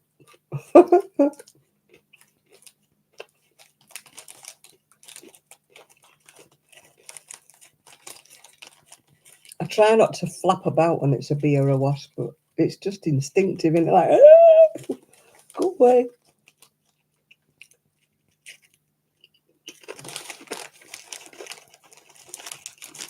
There's a great big fly buzzing about somewhere.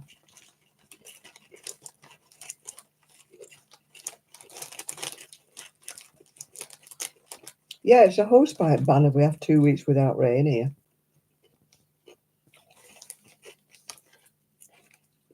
Other countries don't have any rain at all, and yet they manage.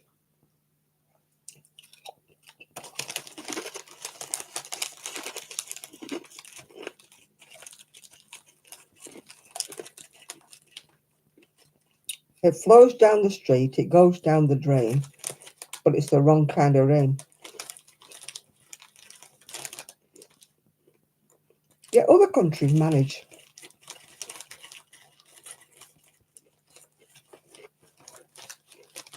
I don't know what a yellow jacket is. Is it like a beetle of some description?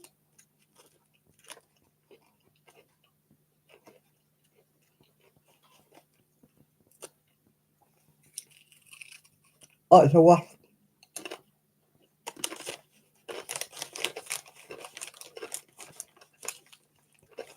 I'm allergic to them with this thing.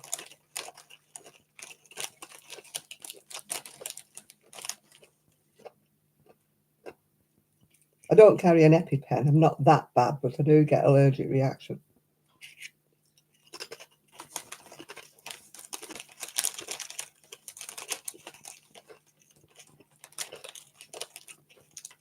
I've never found the reason why we have wasps. I know why we have bees. Somebody says, oh, wasps eat the little flies and that, but I don't think they do.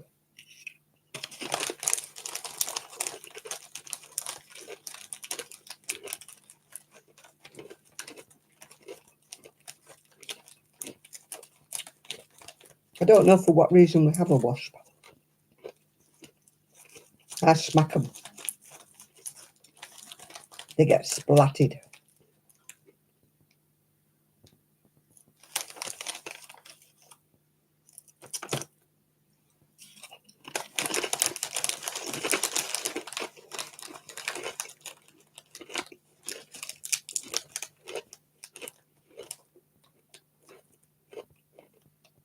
I won't splat a bee. I tend to catch a bees.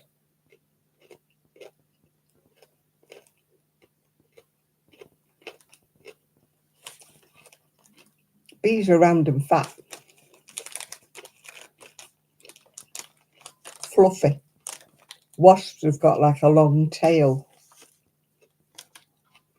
They're yellow and black. They're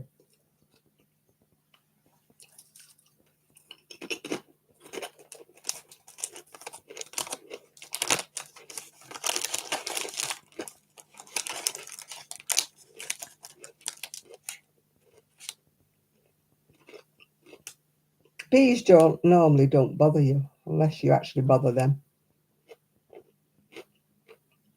Yeah, bumblebee. I don't kill them. I try to trap them under a glass, with a piece of paper and shoo them outside.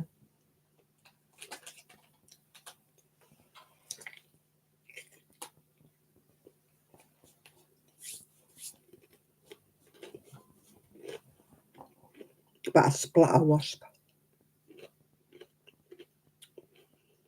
I don't like them. They get splatted with the paper. You never have any newspapers anymore.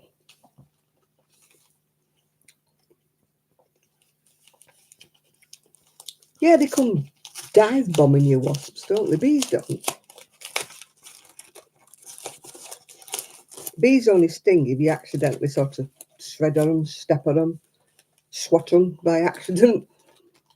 But by and large, they just go looking for a flower, don't they? They don't look for people. But wasps have it in for you.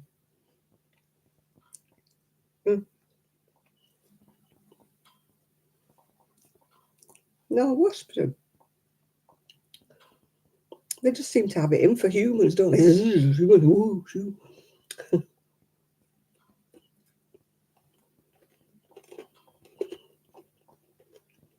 My friends just bought some more spiders. Oh, could I?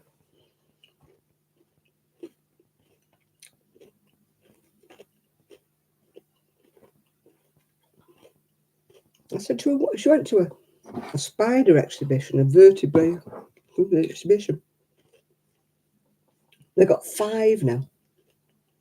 5 of these blinking tarantula spider things.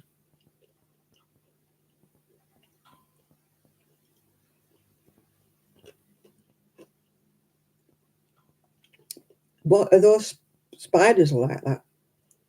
Tarantulas. They shed little needle things, and if it gets near your eyes, it can blind you.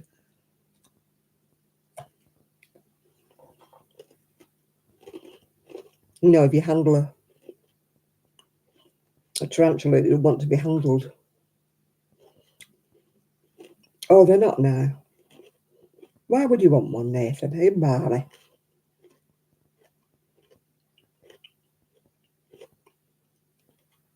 Our friend's got 5. I said, remind me never to visit you. Pauline, that unfortunately she passed away, she used to come on here night nurse. She had a house full of bloody tarantulas.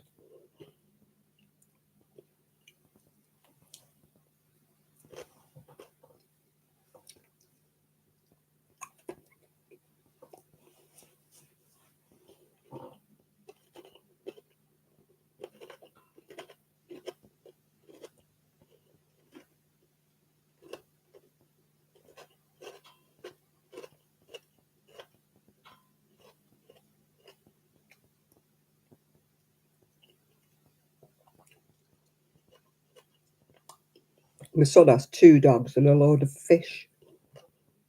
You know, them titsy little fish that you can hardly see. They're about half an inch long.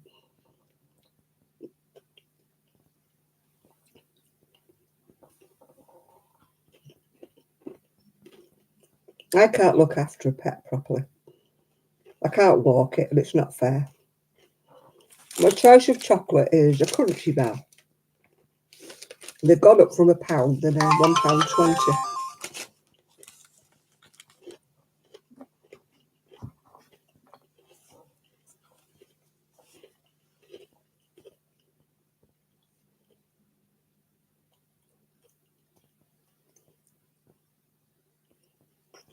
A trip down memory lane. Somebody likes my photo. That's nice of them. Somebody else likes my photo. Somebody else likes my photo. That's nice of them. No, I don't think, if I was on my own, I don't think I would have an animal because they're so tying, you know. You need to get people to look after them if you go on holiday or something. You know, you have to make sure they're okay if you go out for the day. And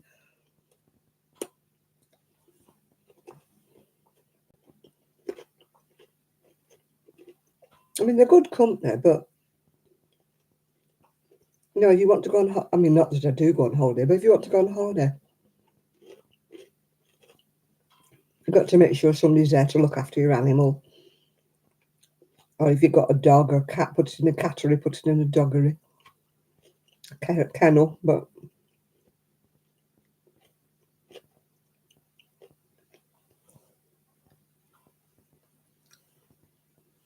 I mean, with the cat, it's not too bad because when we had the cat, my neighbour used to come in and feed it and change its litter tray because she was a catty person, yeah.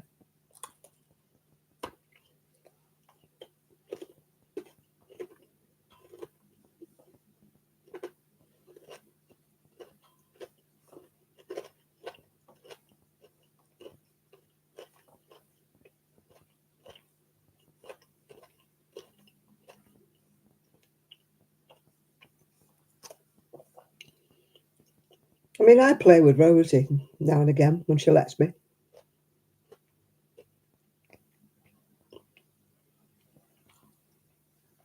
Oh, it's our French bulldog that has the appetite.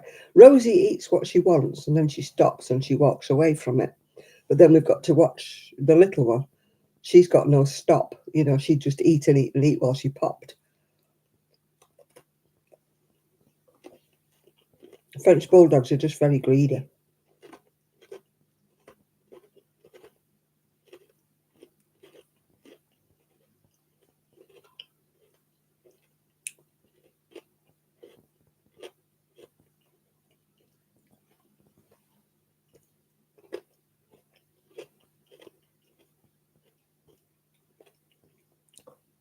My dog was,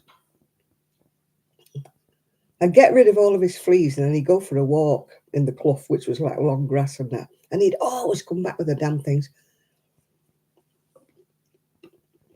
I was perpetually having to comb him out and get rid of fleas. Because obviously you don't want them in the house, do you?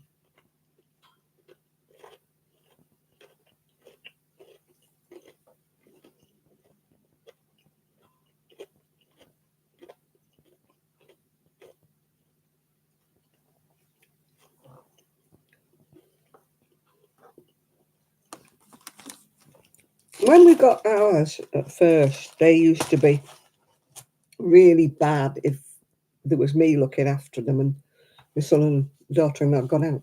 But now they're just like So long as I'm in the house, it's like, oh, okay, it's grandma today, is it?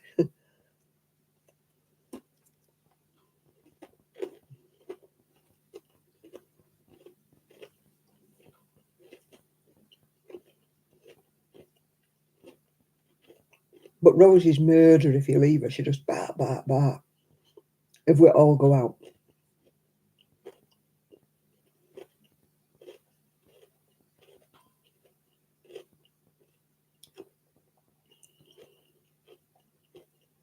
Oh, Gigi was like that. That little dog I used to look after. Gigi just wanted to be cuddled. He'd go to sleep. You know, I used to do videos with him, nursing him.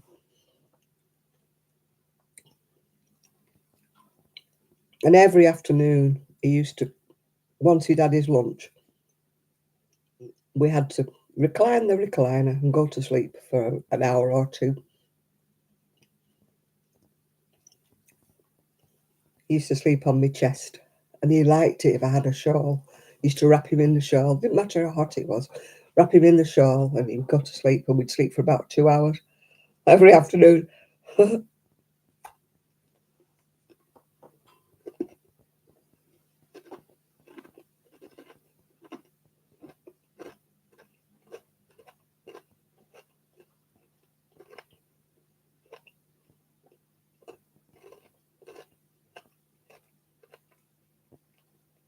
Buster wasn't a lap dog. He'd like the side of me. But he never got jealous about Gigi. Oh, Gigi was with her. I'm so glad he didn't pass away while I had him. Because he had a heart attack. It turned out he had a heart murmur and he had a bad heart, which we didn't know about.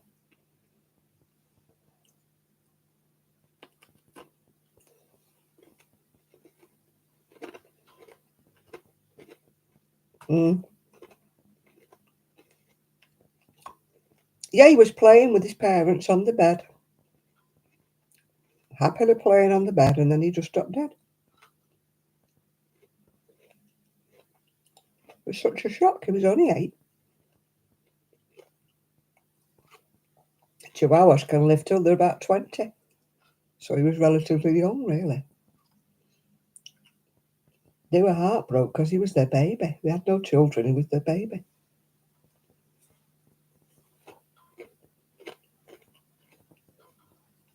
They've got 2 now. They've got a brother and a sister.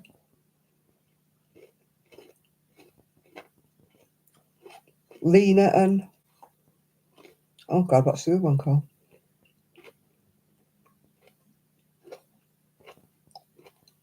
Can't think. The little girl's called Lena. I can't think what the boy's called. The long hair Chihuahuas, the ones he's got now. But Gigi looked like a little fox to me. He wasn't pretty. That's one thing he wasn't. He wasn't a pretty dog. He was very, very fox-like. But I thought he was cute. But the 2 they've got now are long-haired ones, long-haired Chihuahuas. I like watching that guy. What's it called? Little Dog's Big Sanctuary or something like that. He's got about 30 Chihuahuas. But he's always at the vets because he takes on elderly ones with problems. You know, the ones that are, oh gosh, something's come in now. You know, the ones that have fits and that. And, you know, he takes the ones on that nobody wants. So obviously he's either at the vets or he's losing them. And they always have teeth. No, not Asher House. Asher House he has big dogs. This guy only has Chihuahuas. I think it's called Little Dog's Big Sanctuary or something.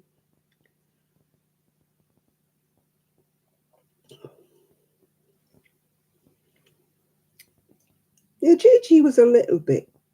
He could be yappy. And he didn't like my son, Gigi. He used to bite my son.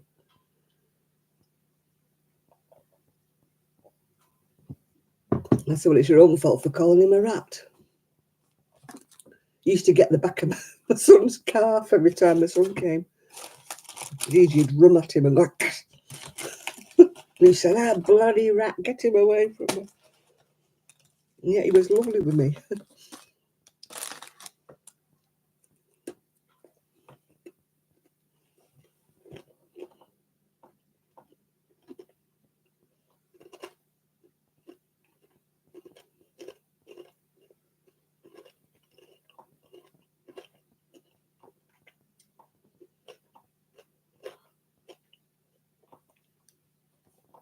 Our Rosie's terrible.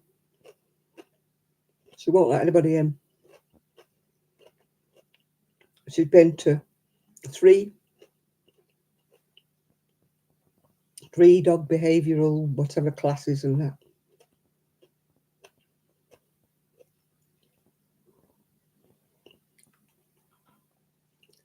But she will. We can't get it out of her.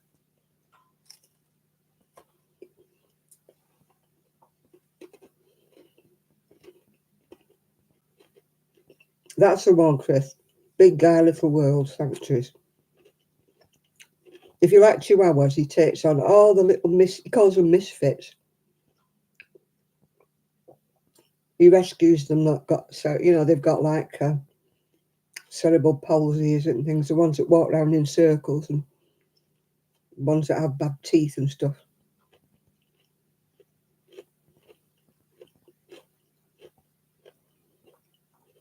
Yeah, Rosie came from Romania.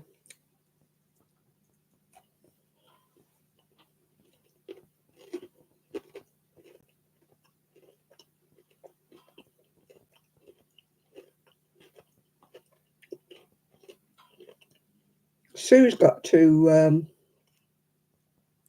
Jack Russells that came from abroad, a brother and a sister.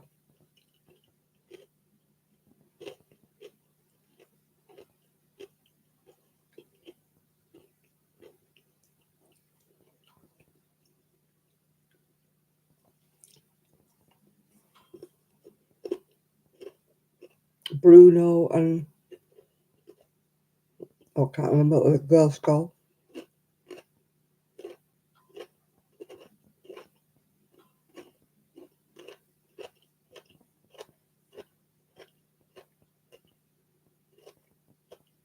Can't remember what she's called.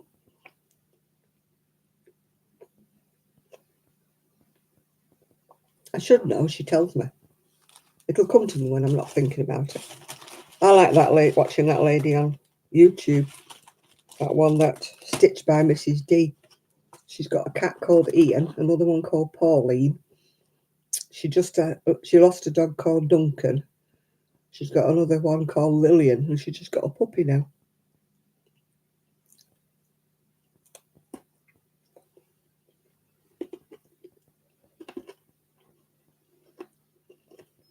Both of my cats adopted me.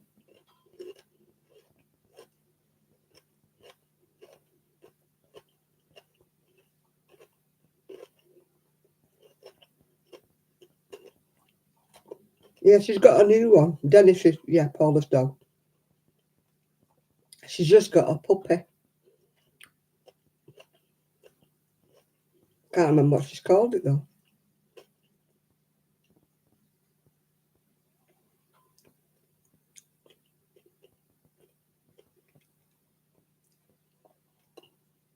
She introduced him on her latest video. I think he's 10 weeks old.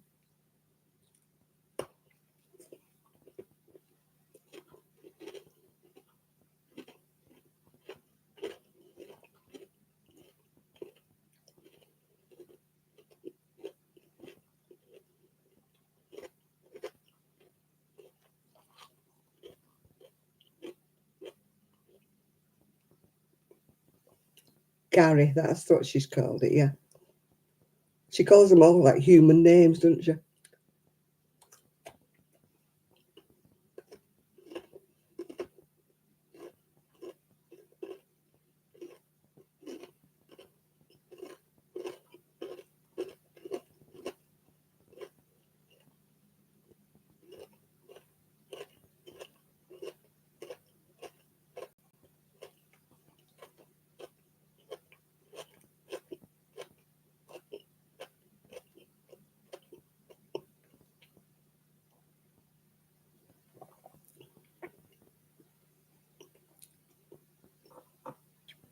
My friend's got 4 cats and a dog called Murphy. He's a cane cross. Cane cross, is it called? He's a big dog.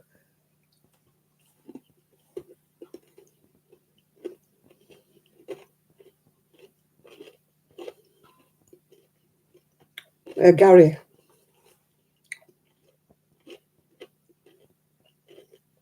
She's so unintentionally funny, isn't she? A cane corso, that's the one. He's such a sweetheart, he is. They've got a bad name, haven't they? A bit like Rottweilers have got bad names, and yet they're lovely dogs. Oh, he's determined to frighten you to death tonight, Nerdy Stitcher. It's saying, we will scare her. We will send the alarm off again. It reminds me when you had them COVID alerts on the phone. I never put one online because it was always going on. Off. You have been in contact with somebody with COVID. Yeah, okay. They were probably up the other end of the part of the prom.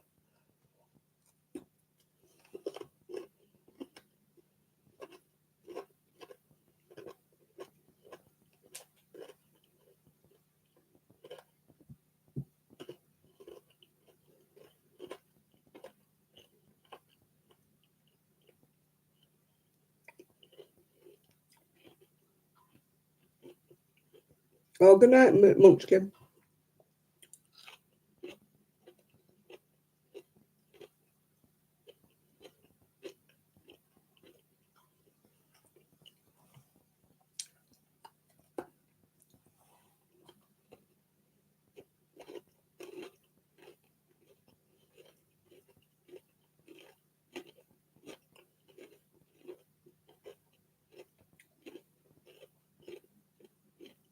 We've not had Kaz on for a while, have we?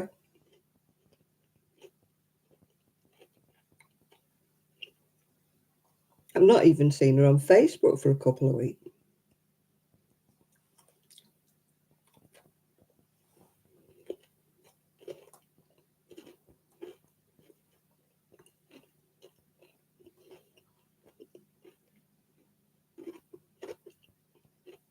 Hi, Bass Unique Feet. Have you got lovely feet? Do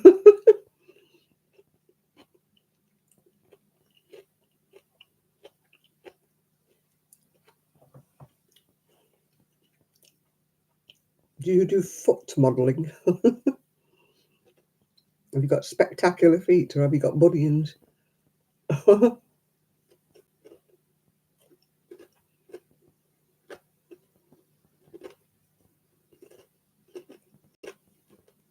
Well, I've just eaten a full bar of chocolate, so that won't be doing my diabetes any good at all. But you know what? I don't care.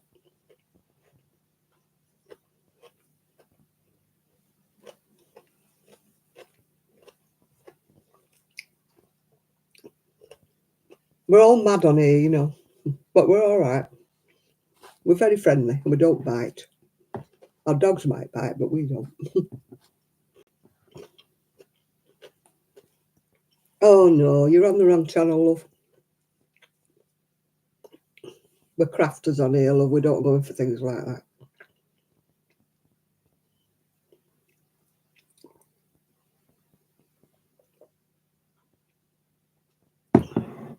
No, we don't. Whistle, Chris, whistle.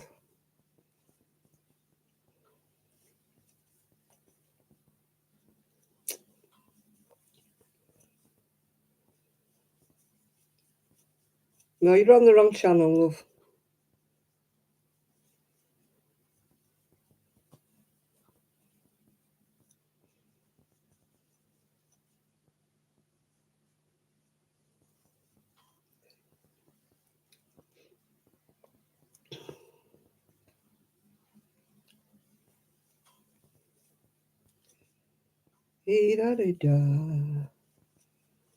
I'm back on my crochet now. I've finished my chocolate. I'm happy now I finished my chocolate. Nathan, behave. He's gone now. Yeah, it was definitely a whistle.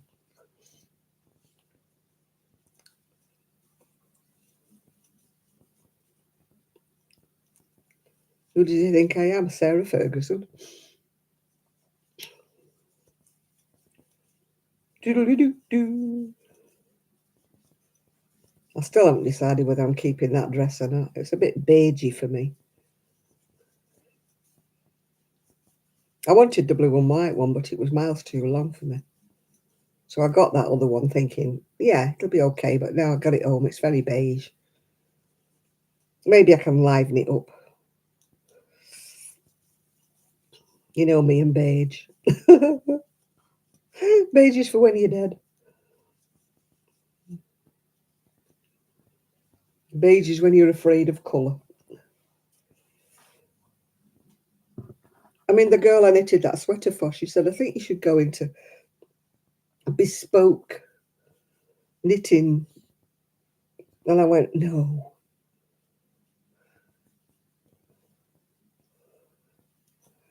No, I'm not. I said I had enough of that.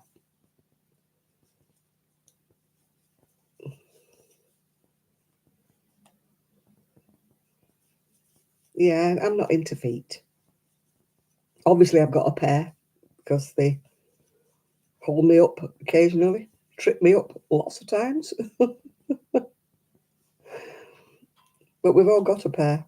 Well, unless, you've had an accident and you don't have a pair of feet, but mine are useless feet. They're dead ones. I can't feel things. So they're a bit useless. They're a bit decorative. I don't mean decorative as in beautiful. I mean, they're just decorative. They're there for a function and not a very good one at that.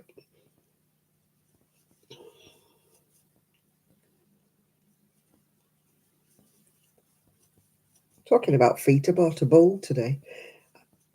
My son keeps telling me my foot spa is in the garage and I cannot find it anywhere.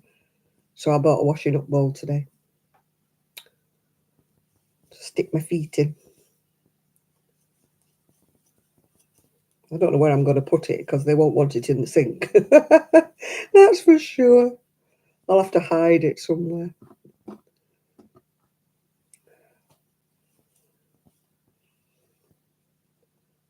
But I do like to soak my feet. You get to that age group where you want to soak your feet.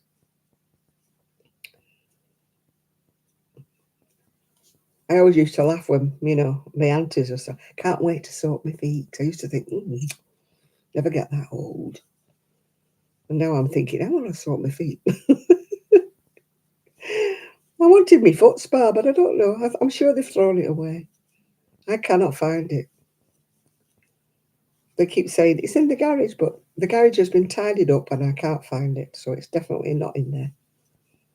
So we went to a cheap shop today while we were in Garstang and I went, washing up bowl.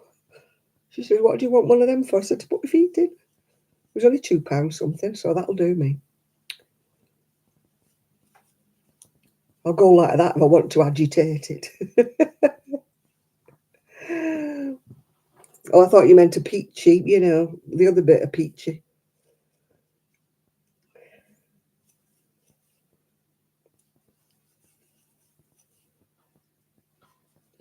The peaches that cowboys put in the jeans. Yeah.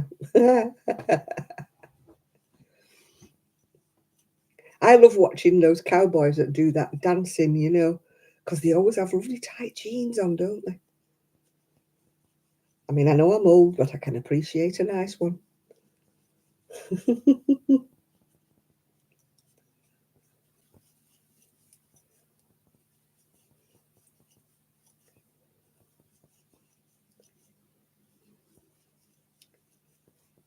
I like watching them.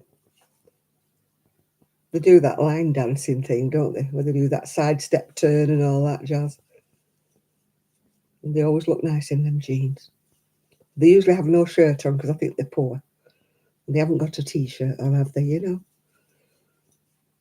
They always have a cowboy hat on though and boots, don't they? But they don't have a shirt. Or if they do, it's too tight for them, They've obviously grown out of it, haven't they?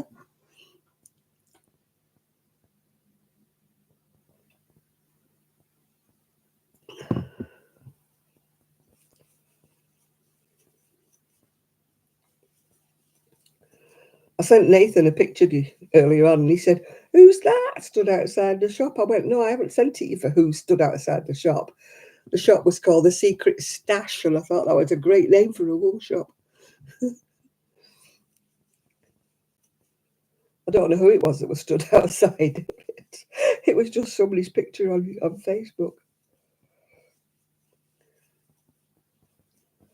Oh, I do like a nice, yeah. Not the builders ones. No, they're not nice. Not the ones where they wear the trousers halfway down. No, but I like a nice, yeah.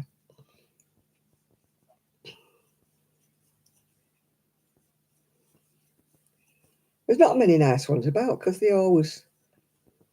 You're a legs person, you know. I'm definitely a nice BTM. But there's not that many about now. They always wear these baggy trousers, don't they? Or halfway down. You know, the waistband's halfway down, and can't beat a nice pair of tighter jeans.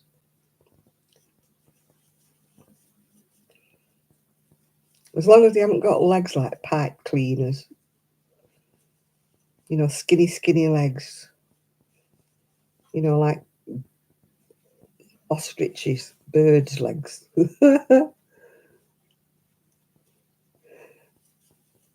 Yeah, you can't beat a nice pair of lycra shorts on a cyclist. There was one fella used to come in the job centre.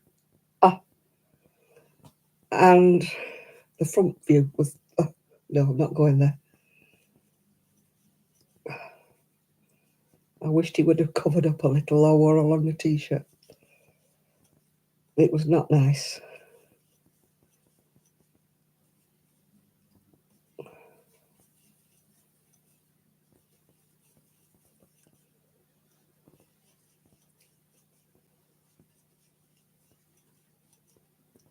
I swear he used to wear them on purpose.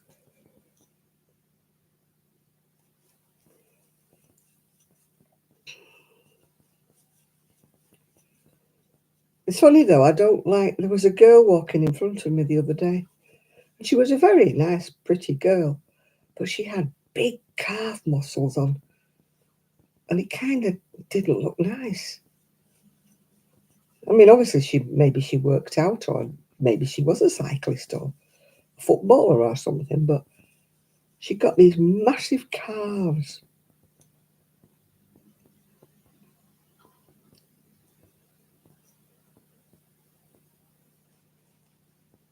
Oh God, well, I mean, I come from a generation where they used to wear the budgie smugglers on the beach. Well, they were not a pretty sight, believe me, especially if the man had a big beer belly hanging over the top. Oh, thank God they wear shorts more these days.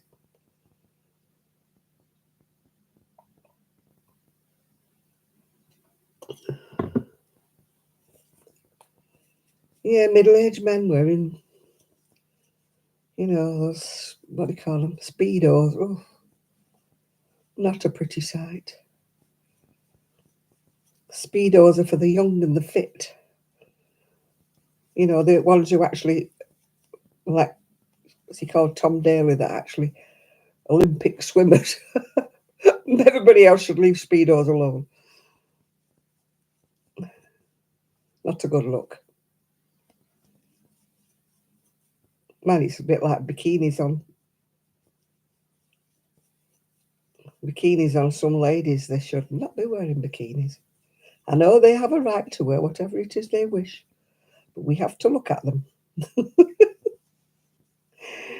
I think bikinis should have an age limit or a size limit.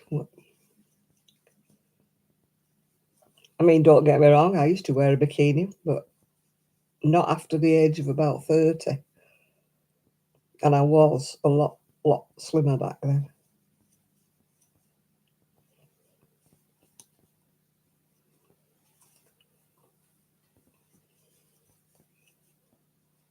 But I don't want to see muffin tops hanging over the top of a bikini. It's not a good look, is it?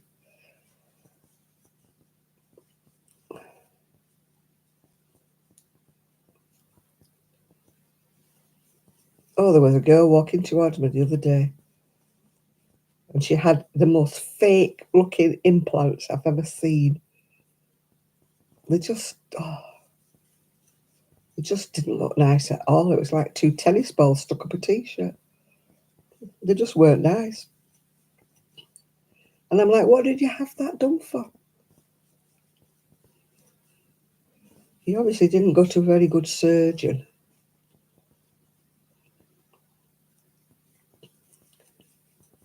No, they just look fake. They just look like they were two tennis balls covered in skin stuck on her chest.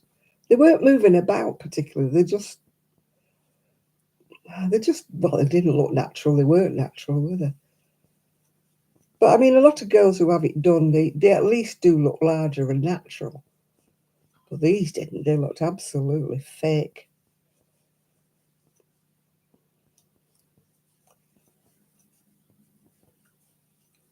She needed her money back. You know, she was robbed.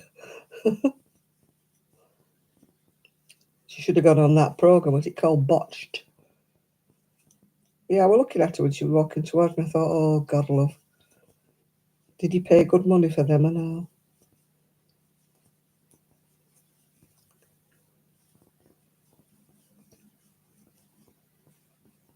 I mean, they must have been uncomfortable. They look rock hard, you know what I mean? When you turn over in bed and try to go to sleep or anything. You could never be a front sleeper with them for sure. You couldn't. It'd be like sleeping on two rocks.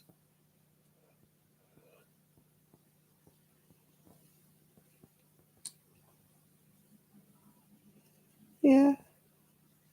I mean, mine have disappeared, yeah.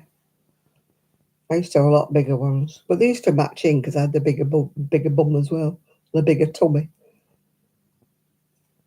No, these were like rock hard. They just look completely and utterly fake. I've never really had the urge. I always had enough of my own, yeah.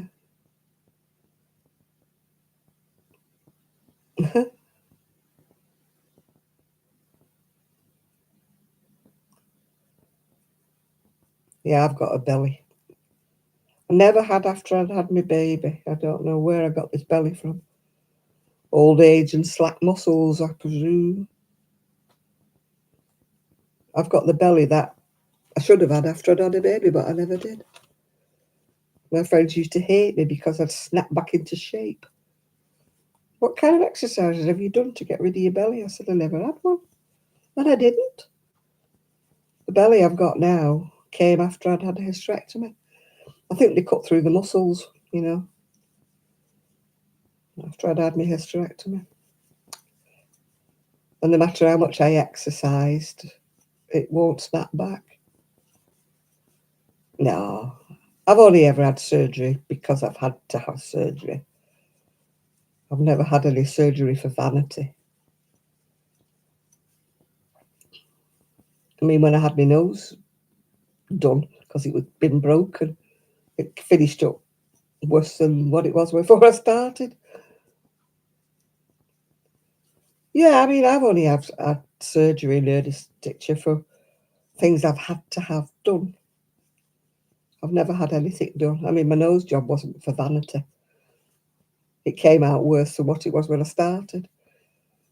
I had my nose surgery because I'd had my nose broken. It was what they call a deviated septum, and I couldn't breathe through one side. In fact, I've still got a big mark down my nose there where it's concaved in. You can see it there. No, I wouldn't have. Oh, after I'd had it done, I said, I don't know how people have this done for fun. Mine was done to help me to breathe because I could only breathe out of one nostril. And the other one was caving over, so I would have not been able to breathe through either of them if I'd have carried on. So they had to break it and reset it. Oh, no, no, no. So it finished up bigger and wider than it was in the first place. So I definitely wasn't an improvement when I had my nose fixed. Far from it. It's a good job I'm not vain, isn't it? Otherwise, I would have been heartbroken if I'd have been a vain girl.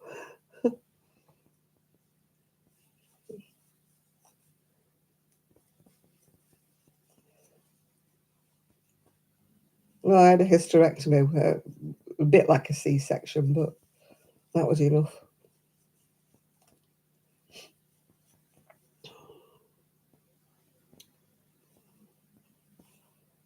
3 knee surgery. Oh, God, yeah. I've had 2 knee surgeries on one knee. Well, 3, because I had one when I was younger. When they injected air into it to find out what was going on.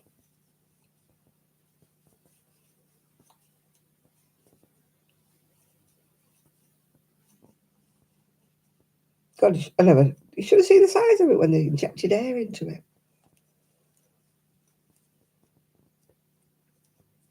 Yeah, I had 3 on one knee. It's not been a success. That's why I won't have the other knee done.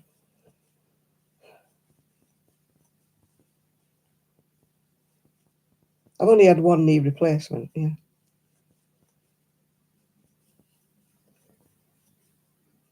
But I don't know what they replaced it with. Hi from America. There's quite a few Americans on here. You're not on your own, David.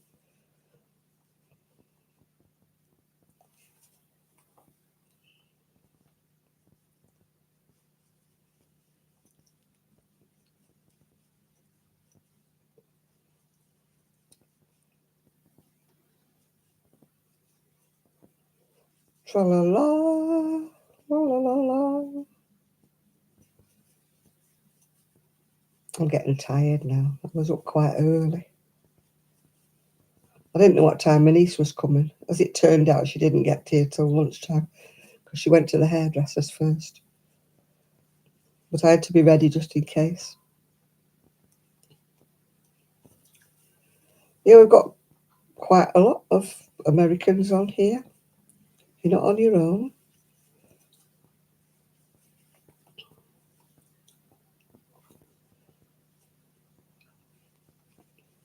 I think us UK a lot are in the minority, actually.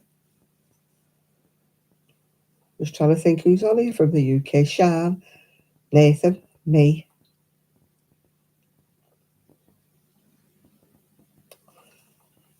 I think there's only 3 of us on from the UK.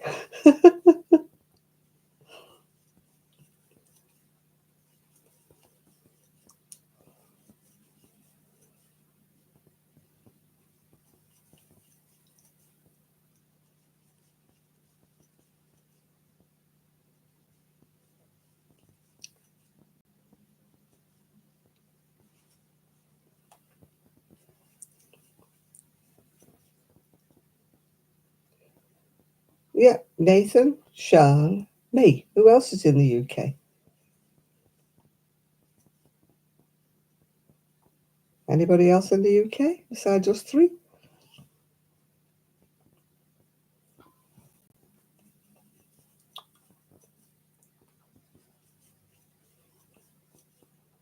Nope, seems to be just us 3.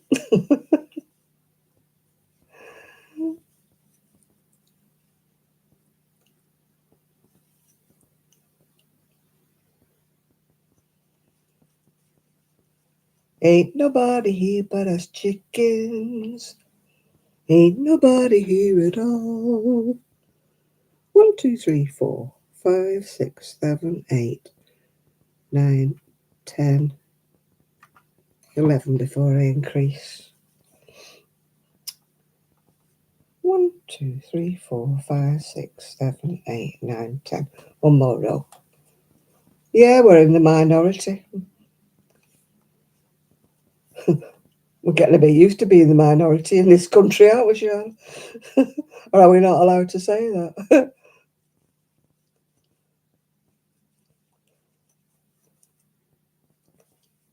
We're being overwhelmed by the ones who come in on a dinghy.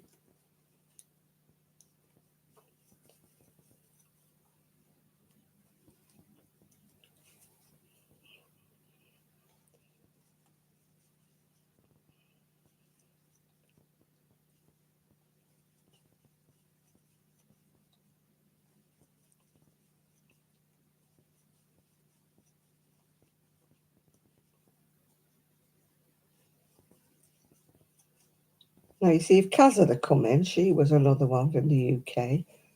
And if Trevor had come on, he was in the UK.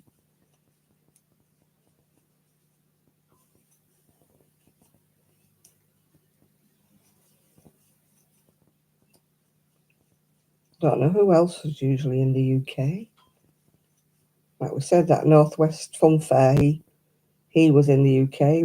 Rob, when he used to come on, that UK medic, he was in the UK.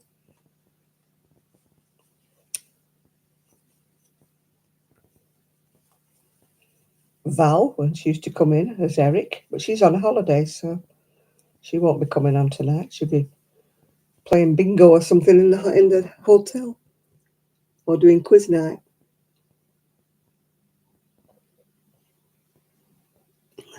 She might come on later when she goes up to her bedroom. I don't know where she's gone this time.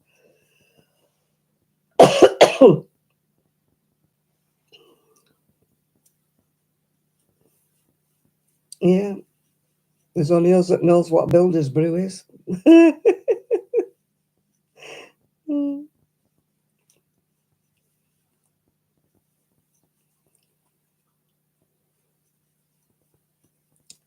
It's park life. I'm glad I'm not in Prestwich tonight. My niece lives right next to. She's had to get a parking permit. Because last time she didn't get a parking permit, she got a fine for parking outside her own house in her own street. So she went and got a parking permit this time. It's not beer, it's tea. Builder's brew is a very strong cup of tea.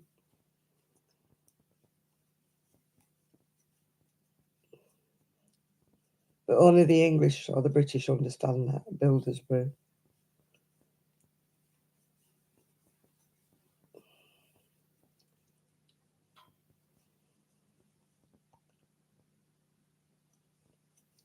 You tried those new Horlicks out yet?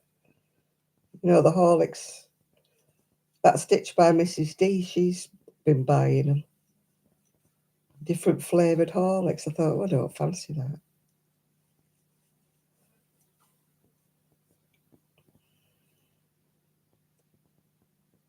Yeah, it can still be a brew if it's not strong. But if it's a builder's brew, then that's really, you leave the tea bag in long, or you put 2 tea bags in.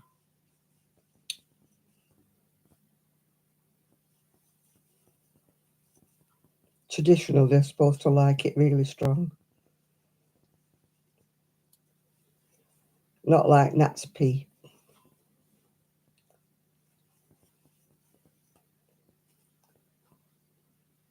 I mean, some people are so tight, they reuse a tea bag. And that's what they say, it's like Nat's pea, yeah.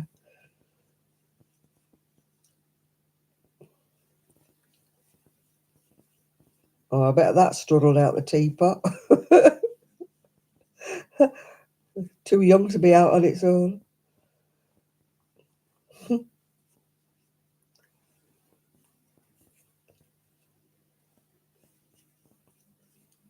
I don't drink tea, but you know, if you put 1 tea bag in,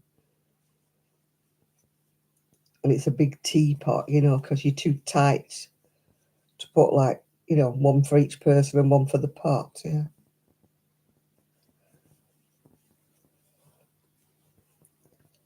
When people are a bit tight, they put 1 cheap, and I don't mean a nice Yorkshire tea bag, we're talking about a cheapo tea bag from the supermarket, unbranded.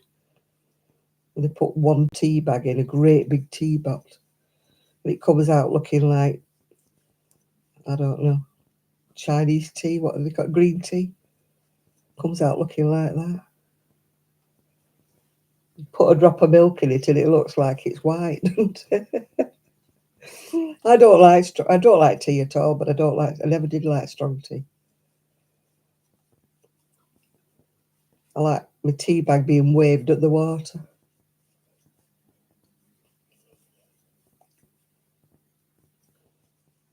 But other people leave the tea bag in for ages.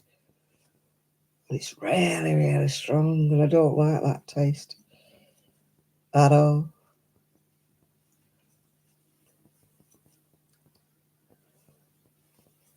It's like that, we were talking about that bobo tea, weren't we, before? Where you get a big wide straw because it's like tapioca stuff. Is it called bobo tea or something? It just looks like you've got tapioca in the bottom of it. I said to my friend, I said, is it tea tasting? Because if it is, I won't like it.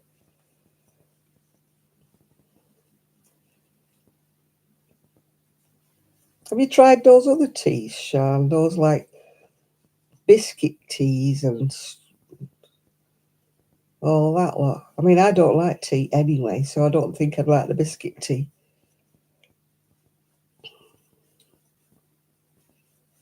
Crochet Rocks is into all that sort of tea. Flavoured tea. Yeah, I had a bacon butty this morning. Whoa, can't beat a nice bacon butty. Well, you can do a bacon and egg butty, that's nice. I had bacon and tomatoes because we didn't have any eggs this morning. I bought some, so we've got eggs now. So tomorrow I'll be a bacon and egg. A bacon butty, yeah.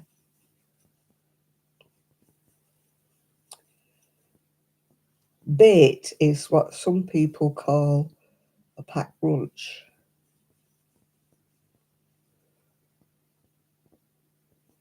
When you say you've got your bait with you, that's your packed lunch. I like a bacon butty.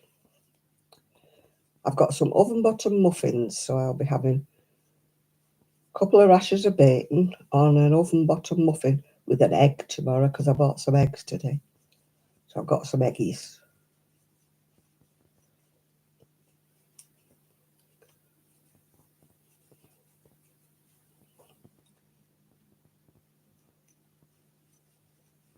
I bought some chuckies. Chicken, lay a little egg for me. Some chucks. Some chucky eggs. Is it Australia? Is it called chickens chucks? I think it is. Chooks or chucks.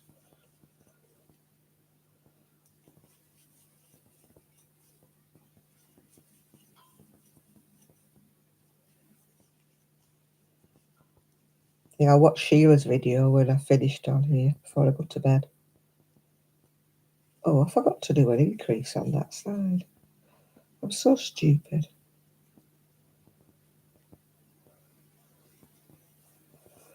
I'm such a stupid person. To pull it back. To pull it back.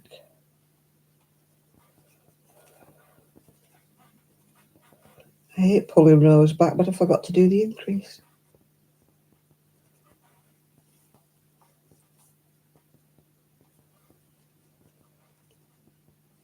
I increased at one side of the row, not the other. Oh, I'm so stupid. Oh, so stupid. More haste, less speed, Janet. If you don't like unravelling, you shouldn't make mistakes.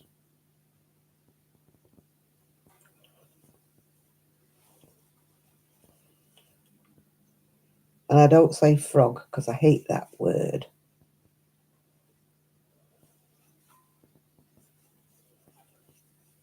I do not frog anything. I unravel, I unpick. I do not frog.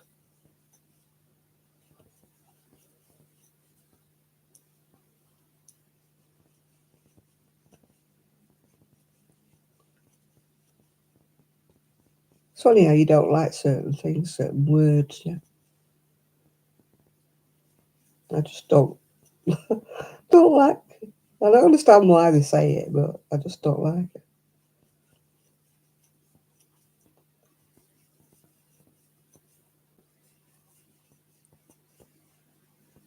Oh, you're going to start the oven. What are you cooking? Is it a barbecue? Have we got to fire it up? I've got visions of you out there lighting the coals now, lighting the barbecue.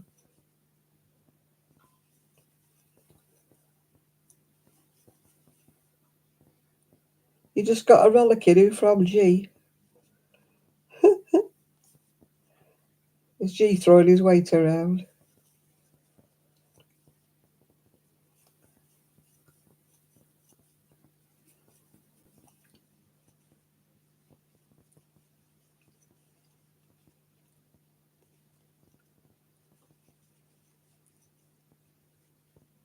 Oh, me? Wow, what did I say to you?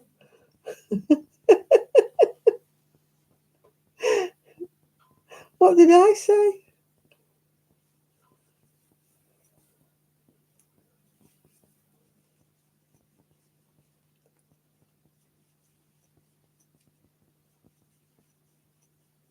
I didn't think I'd said anything. Oh, I don't like that word. Don't like saying frogging. No. I unravel or I unpick. I don't say that word.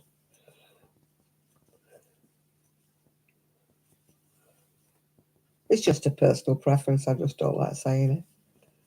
There's certain things you don't like to say or do.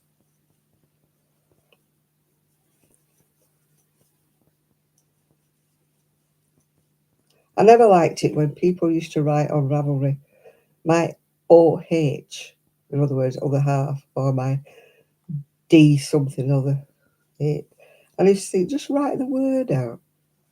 Don't put abbreviations.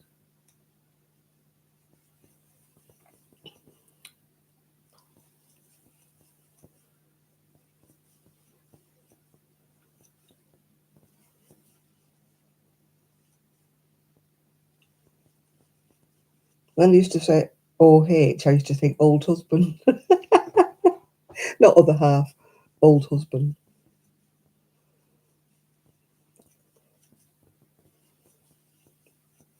Takes me all the time to work out these things. You know, this like text speak where they don't write the word out, you just write initials. And I'm like trying to work it all out. What does that mean? I don't understand. I'm obviously not with it or down with the kids, whatever the modern equivalent of that is.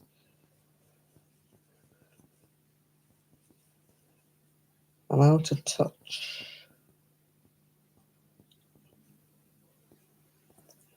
Yeah, text speak.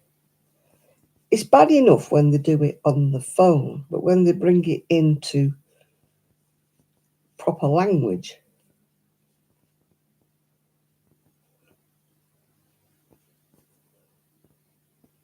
yeah, I don't like the fact that cursive writing is being phased out. I don't like it when people print everything.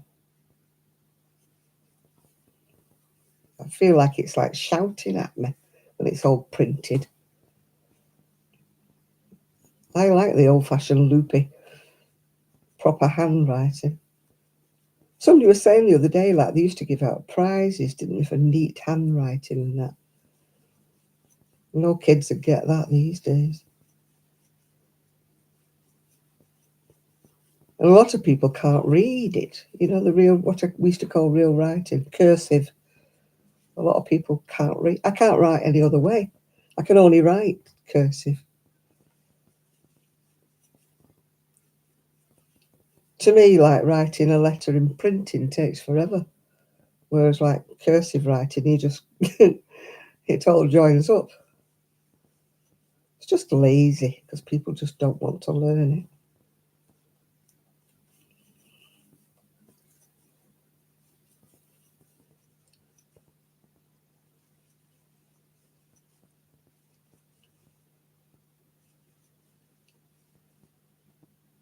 But everybody just prints everything these days. I think we're so used to typing, you know, on a computer that,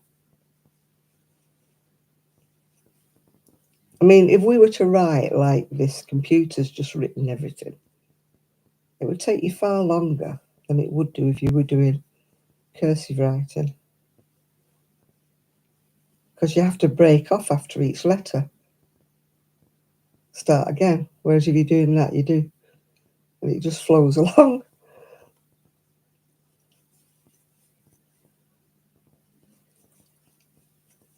You know, if I have to write my name out in like single letters, it takes me twice as long. Now, you should have worked in the bank when I did, when people didn't have the names printed on the checkbooks back in the day. You just had to recognise somebody's signature. Some people, honestly, their signature was nothing like their name. It was just a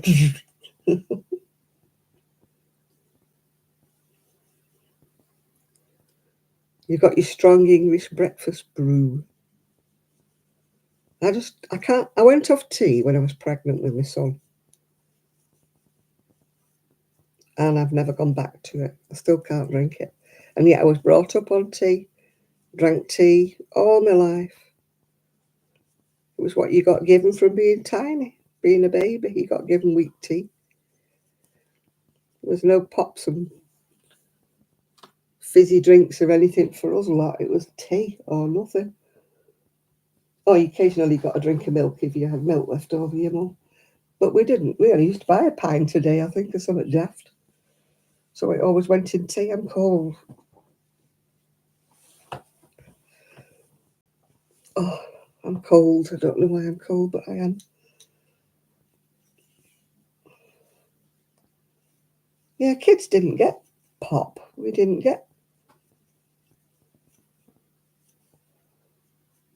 I think we used to get cordial. I can remember having lemon barley water. Yeah, my handwriting's gone shocking since I've had arthritis in my hands.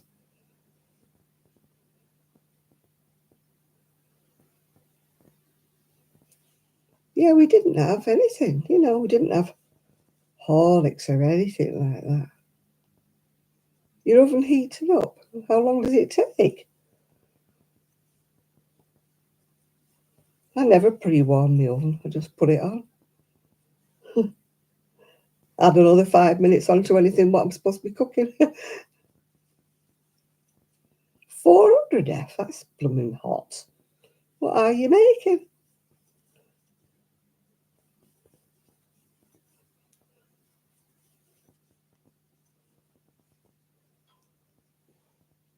I only do things at 200 on my oven. Or chicken taquitos.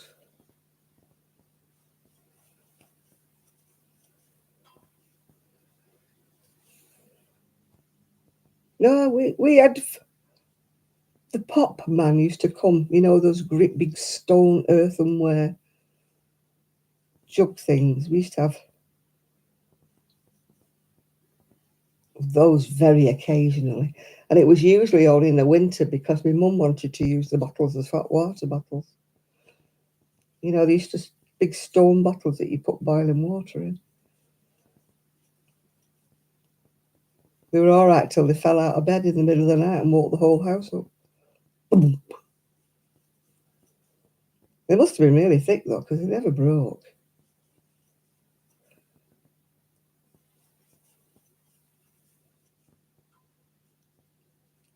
I'm always wary of hot water bottles now since one broke, drenched the bed.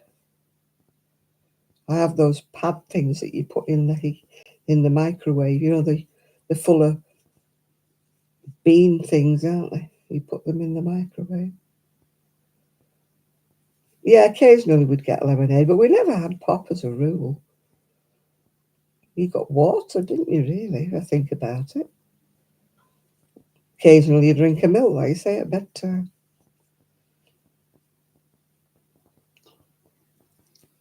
But there was no Horlicks or drinking chocolate or anything like that when I was growing up.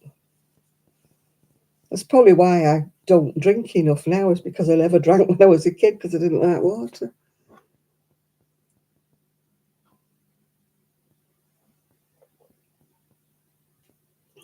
I think when we had money, my mum used to buy Ribena, but she put the littlest drop in.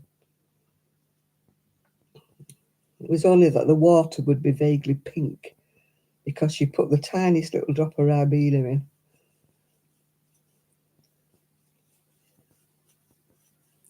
You couldn't taste the flavour or anything. Oh, my ear's burning. Somebody's talking about me.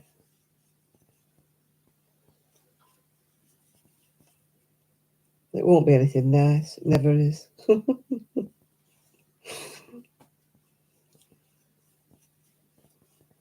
Oh, now t'other ear's burning. So maybe somebody's arguing my case. Oh, I've got a little moth flirting about. Where have you come from, little moth?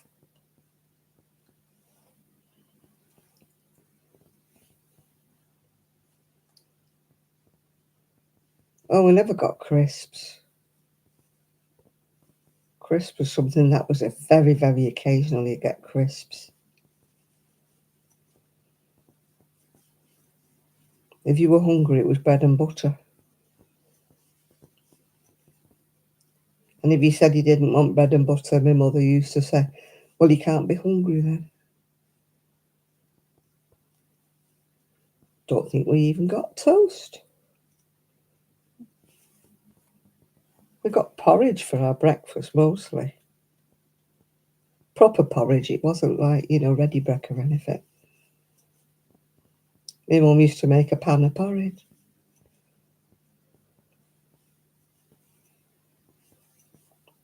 Well, it used to be made with water, not milk. It might have had a drop of milk in it, but it was porridge we used to have for breakfast.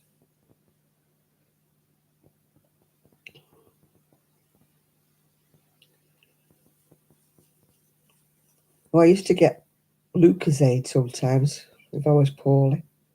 She'd go mad and buy a bottle of Lucozade.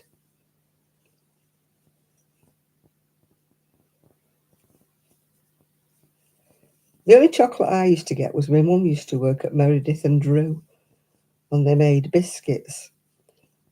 And on a Friday, you could go into the shop and you could buy a box, and it was a mystery box, but it was a big box full, and you got it for 5 shillings, and it was Misfits or whatever. And it was always either, jammy Dodgers or chocolate tea cakes that had gone off centre. The machine had gone a bit off, And I couldn't look at a chocolate tea cake for ages because we had so many. And you couldn't pick what was in your box. You just took potluck. You just picked up a box and paid for it. There was no clue on the outside of the box because they were all sealed up what was in them. Like a tin it was. And it was always jammy Dodgers or these blooming chocolate tea cake things. My friend's mum used to work at a place that made Mars bars. And they'd get these Mars bars that were a bit off centre, but they were never wrapped up in paper. They were just loose. And every time I went to her house, it was, have a Mars bar. Because all the kids had grown, oh no, not another Mars bar, Mum. So that's all she ever brought home, was a Mars bar.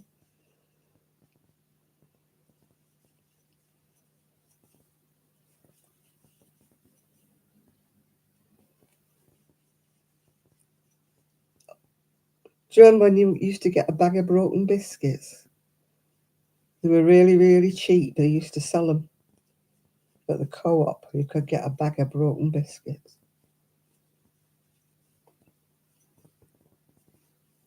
They were always plain, boring biscuits, or with occasionally custard creams in that were all smattered up, yeah. You never got any interesting biscuits. They were always what I call boring biscuits. The ones that people leave behind you. Broken biscuits, yeah. Yeah, sometimes that would be what would be in the tin that my mum... I remember going mad one time. She picked up a tin when we opened it up, it was all crisps that were all broken up. I thought, because we never got bought crisps. I was in seventh heaven, even though they were all smashed to pieces, you know. It was like eating crisp crumbs. I was so thrilled to bits. I was like, in seventh heaven. We've got a big, big tin full of broken crisps. I was like, way, can we have this every week, Mum? No, next week we were back to the chocolate tea cakes again.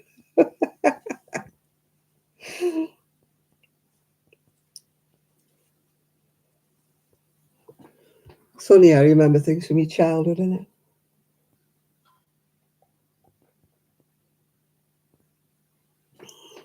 it? Well, we didn't get things. You didn't expect things, did you? Kids today. I mean, even me today, just eating that full bar of chocolate, that would have never, ever happened when I was a child.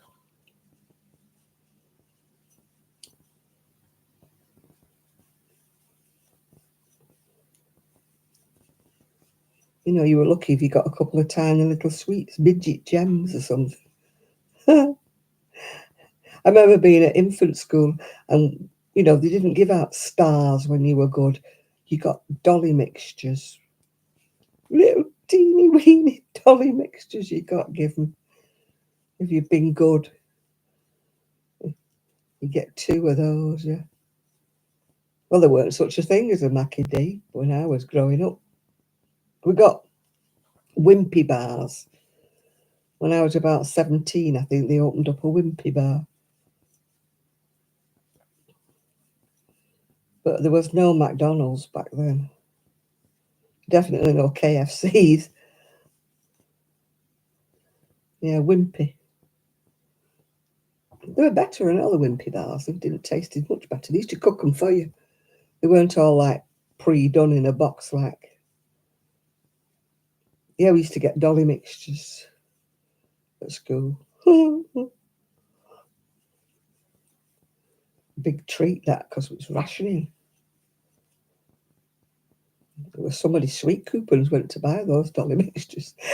Probably one of the teachers.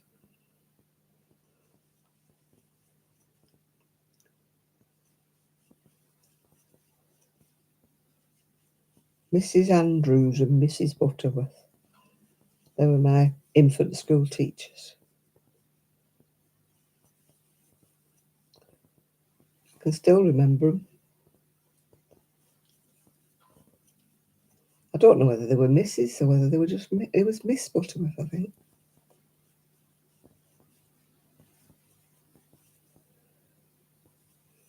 No, I weren't keen on them, but that's what we used to get given at school. If we'd been good, you get 2 or 3 little dolly mixtures. I mean, the size of whatever. But my head's itchy. I haven't got a flea. Honestly, I don't. My head's itchy. I think it's the hair lacquer I put on. Yeah, they're about 1/8 of an inch square, weren't they, dolly mixtures? Little squidgy things.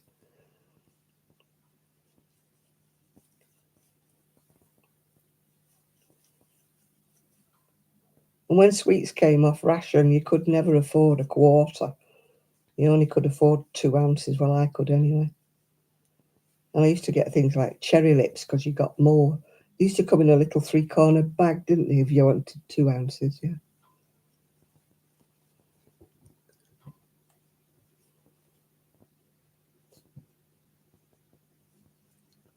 Oh, gosh, no.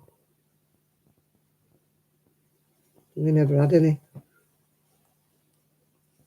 No, we never had any birthday treats at school.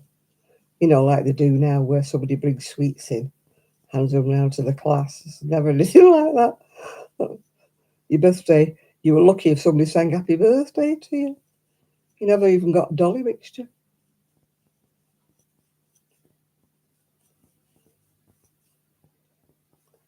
We were still in the grip of rationing when I was at school, don't forget. That's why there was never any fat kids. There was only one kid that was a bit overweight. in my class, and she was called Gillian Cocker. Hope she's not listening. But her parents had a grocery store, so she was the only one that was carrying a bit of timber. She was the only one that was probably well fed. The rest of us were probably on starvation rations.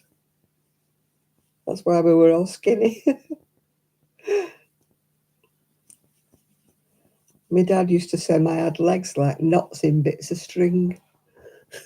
I was that skinny when I was little.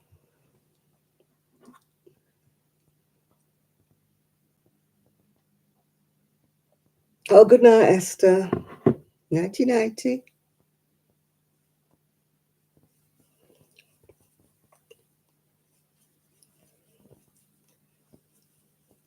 I'm going to have a lie-in tomorrow. I'm saying that I won't.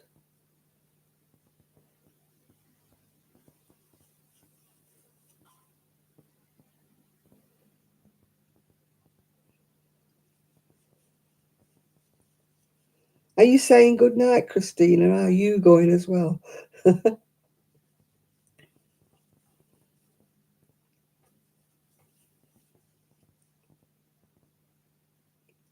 We never changed for PE. When you think about it, we must have been really disgustingly sweaty. All you used to do was put your pumps on. You do your PE in the stuff that you were wearing. We never got changed into anything for PE.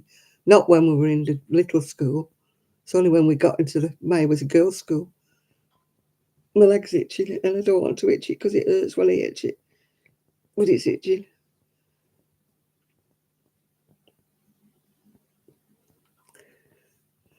Oh, good night to Esther. I didn't know whether you were saying good night to us because you were going, Christy. Oh, God, my leg was itching.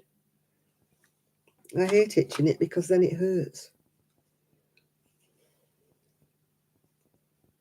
Do you know, blinking June and I've got my throw on because I'm cold. It's ridiculous. I should be in shorts or a dress or something by now. This global warming, I don't know where it is. Global colding where I live.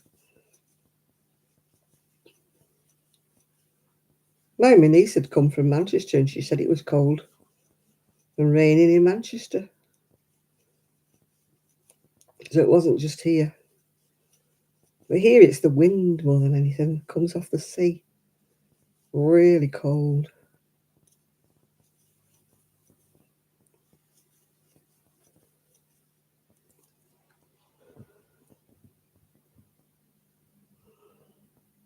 Yeah, I've still got my winter duvet on. My friend was saying that. She said, when are we going to put our summer ones on?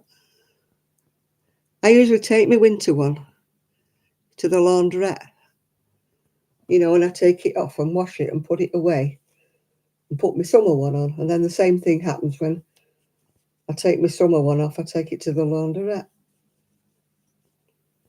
But I haven't taken my winter one off. It's still on the bed. So I don't know whether it'll be getting washed because I can't put it in the washing machine. It just won't fit. You need a big washer like they have at the laundrette.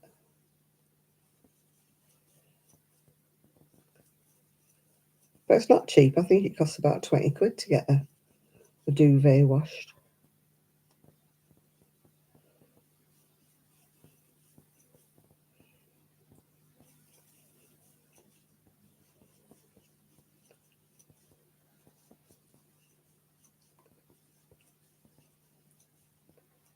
We'll be back to the overcoats on the bed in a bit, won't we?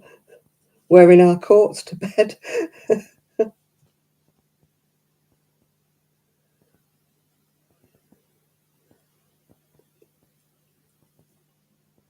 And I've still got my winter one on. Well, actually, I tell a lie. It's not my winter one. I've got one of those duvets that you're supposed to put the thin one on, and then you put the thicker one on, and then you put the two together, and they Velcro together. but I've never ever had to Velcro the two together. When I was really cold, I used to have a sleeping bag with a hood on it. I used to wear that in bed. They were lovely and warm. It was a great big, tog one, like, you for sleeping outdoors in. It was a great big warm one with a hood. I used to love that sleeping bag when I was cold. I keep thinking I'll get another one.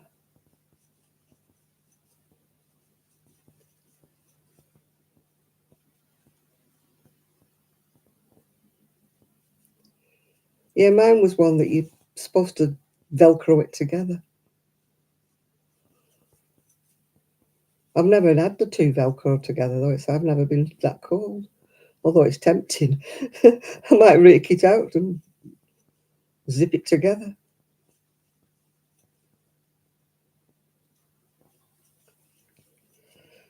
I think I'd rather have a sleeping bag. I like being cuddled up. The reason I keep leaning over is I'm itching my leg. I like sleeping in a sleeping bag. And I got rid of my sleeping bag when I moved here.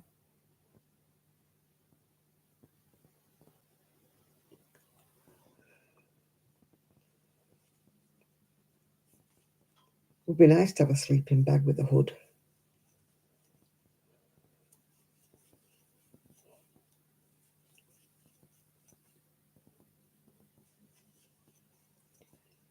It used to taper down to a point, mine. And so it used to keep you like a burrito. It was so cozy. I was never cold in there.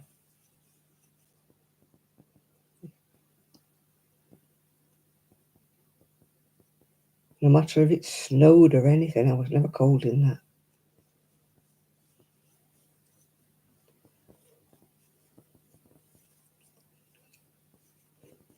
I might think about getting one of them. Maybe for next winter I'll get one. Or I'll start wearing my cuddly in bed. Cuddlies are all right, but they stop it before they get to your knees. So you've still got cold legs and cold feet if you put your cuddly on and get in bed. Because I don't wear pyjamas, I wear a long nightie. So you still get cold legs and cold feet. Could do with them big baby grows, that have feet in. They seem to have gone out of fashion, didn't it? At one time everybody was wearing them onesies, weren't they? But you don't see people wearing them anymore.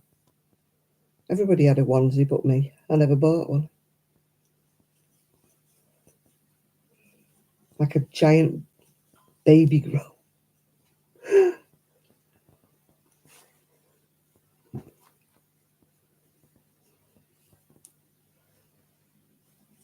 I haven't got an electric blanket.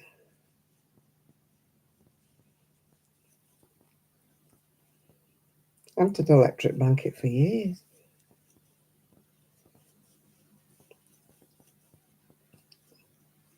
And I can't find my heat pad. I think that got thrown away. I had my mum's square fur heat pad. I had it for years and years, and that's vanished. Something else that's got thrown away, I think, that I didn't throw away. But I can't find it anywhere.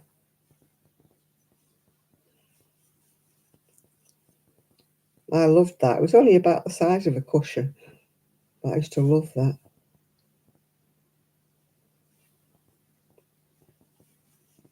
Yeah, I've never bought a heated throw. My friend, she got one from either Aldi or Lidl, and she had it for ages, and it was really, really good.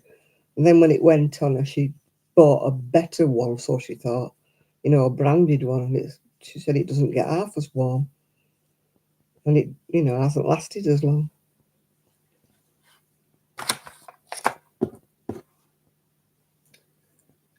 She reckoned they only cost pennies, the heated throws, to warm her up. 4p an hour. Yeah, that's not bad, is it?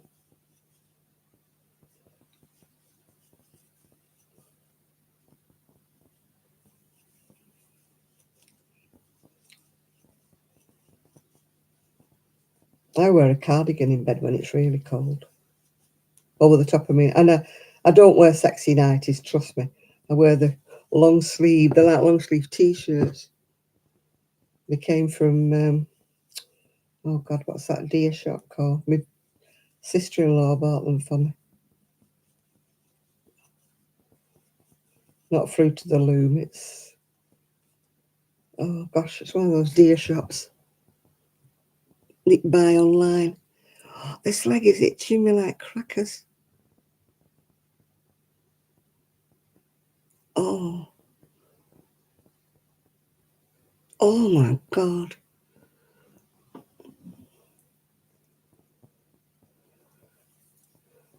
Yeah, I wear these a lot in the house. They came off eBay, I think. And they're only made out of a thin fleece, but they're lovely and warm. Yeah, I put one of my old cardigans on in bed.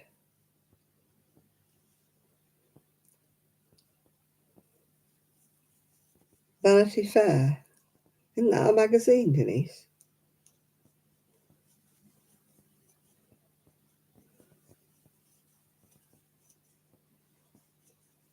No, I've got a little bump thing on my leg that before COVID started, I went and had it, not x-rayed, what do they call it?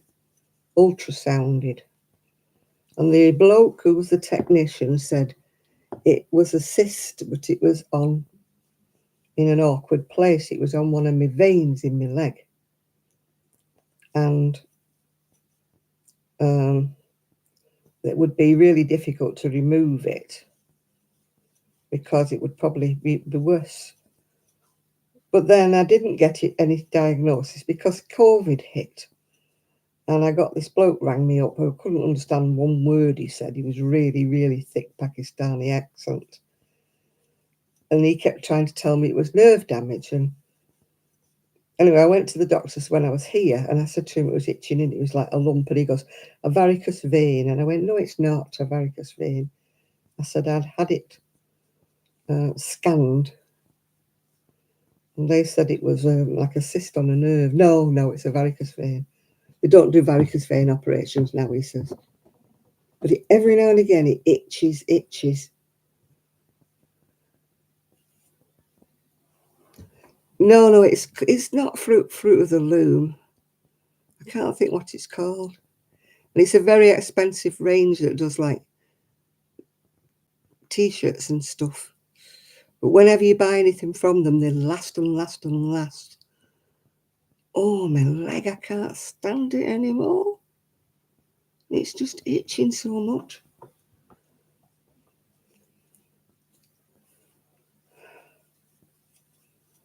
No, I'm just trying to think what it's called.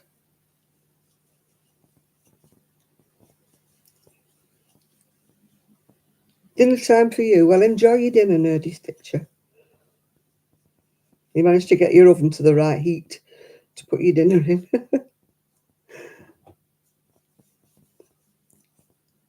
Can't think what it's called.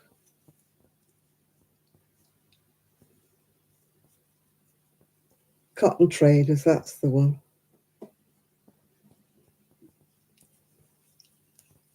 Well, my sister-in-law bought me long-sleeved, they're like nighties. They used to be like kind of a little bit fleecy, but they're not fleecy anymore because they've been washed so many times. But they're almost down to the ground and they have long sleeves and round necks. And I've had them for years and years and I love them. So I don't wear anything remotely flimsy or tantalising when I'm in bed. I can't wear pyjamas, I don't know why. They ride up.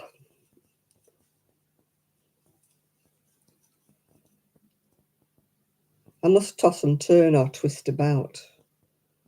So when I wear pyjamas, I find them extremely uncomfortable because they kind of like twist and ride up. Oh, the mere thought about it, oh, gives me the obchabs. So I'd rather have a nightie.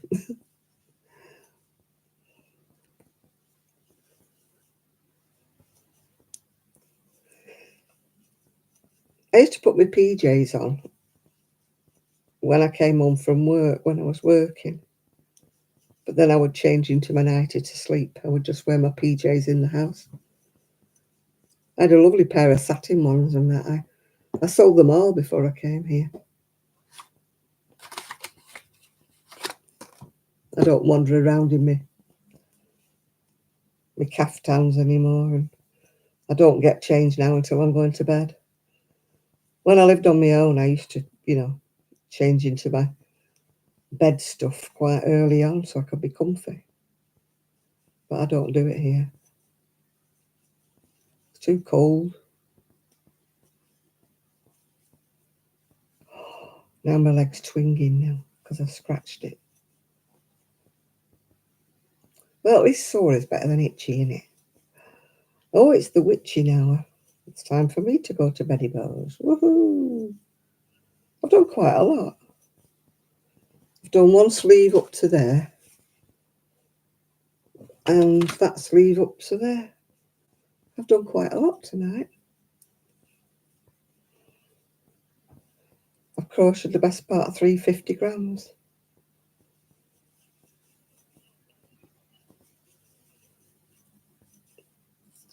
I'm going to go to bed now because I was up quite early for me. I'm going to warm my beddy thing up, take my pills and go to sleep. Oh, I want to look at Sheila's video before I go to bed. Oh, they're not usually long videos, they're usually only about 15-20 minutes, so I'll watch her video before I go to sleep. So I'm going to go and I'm going to wish you all farewell.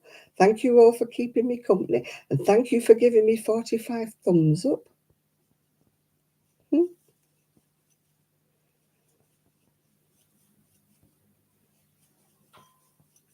see how many comments. One lady, the other day I thought, gosh, I've got a lot of comments on this video.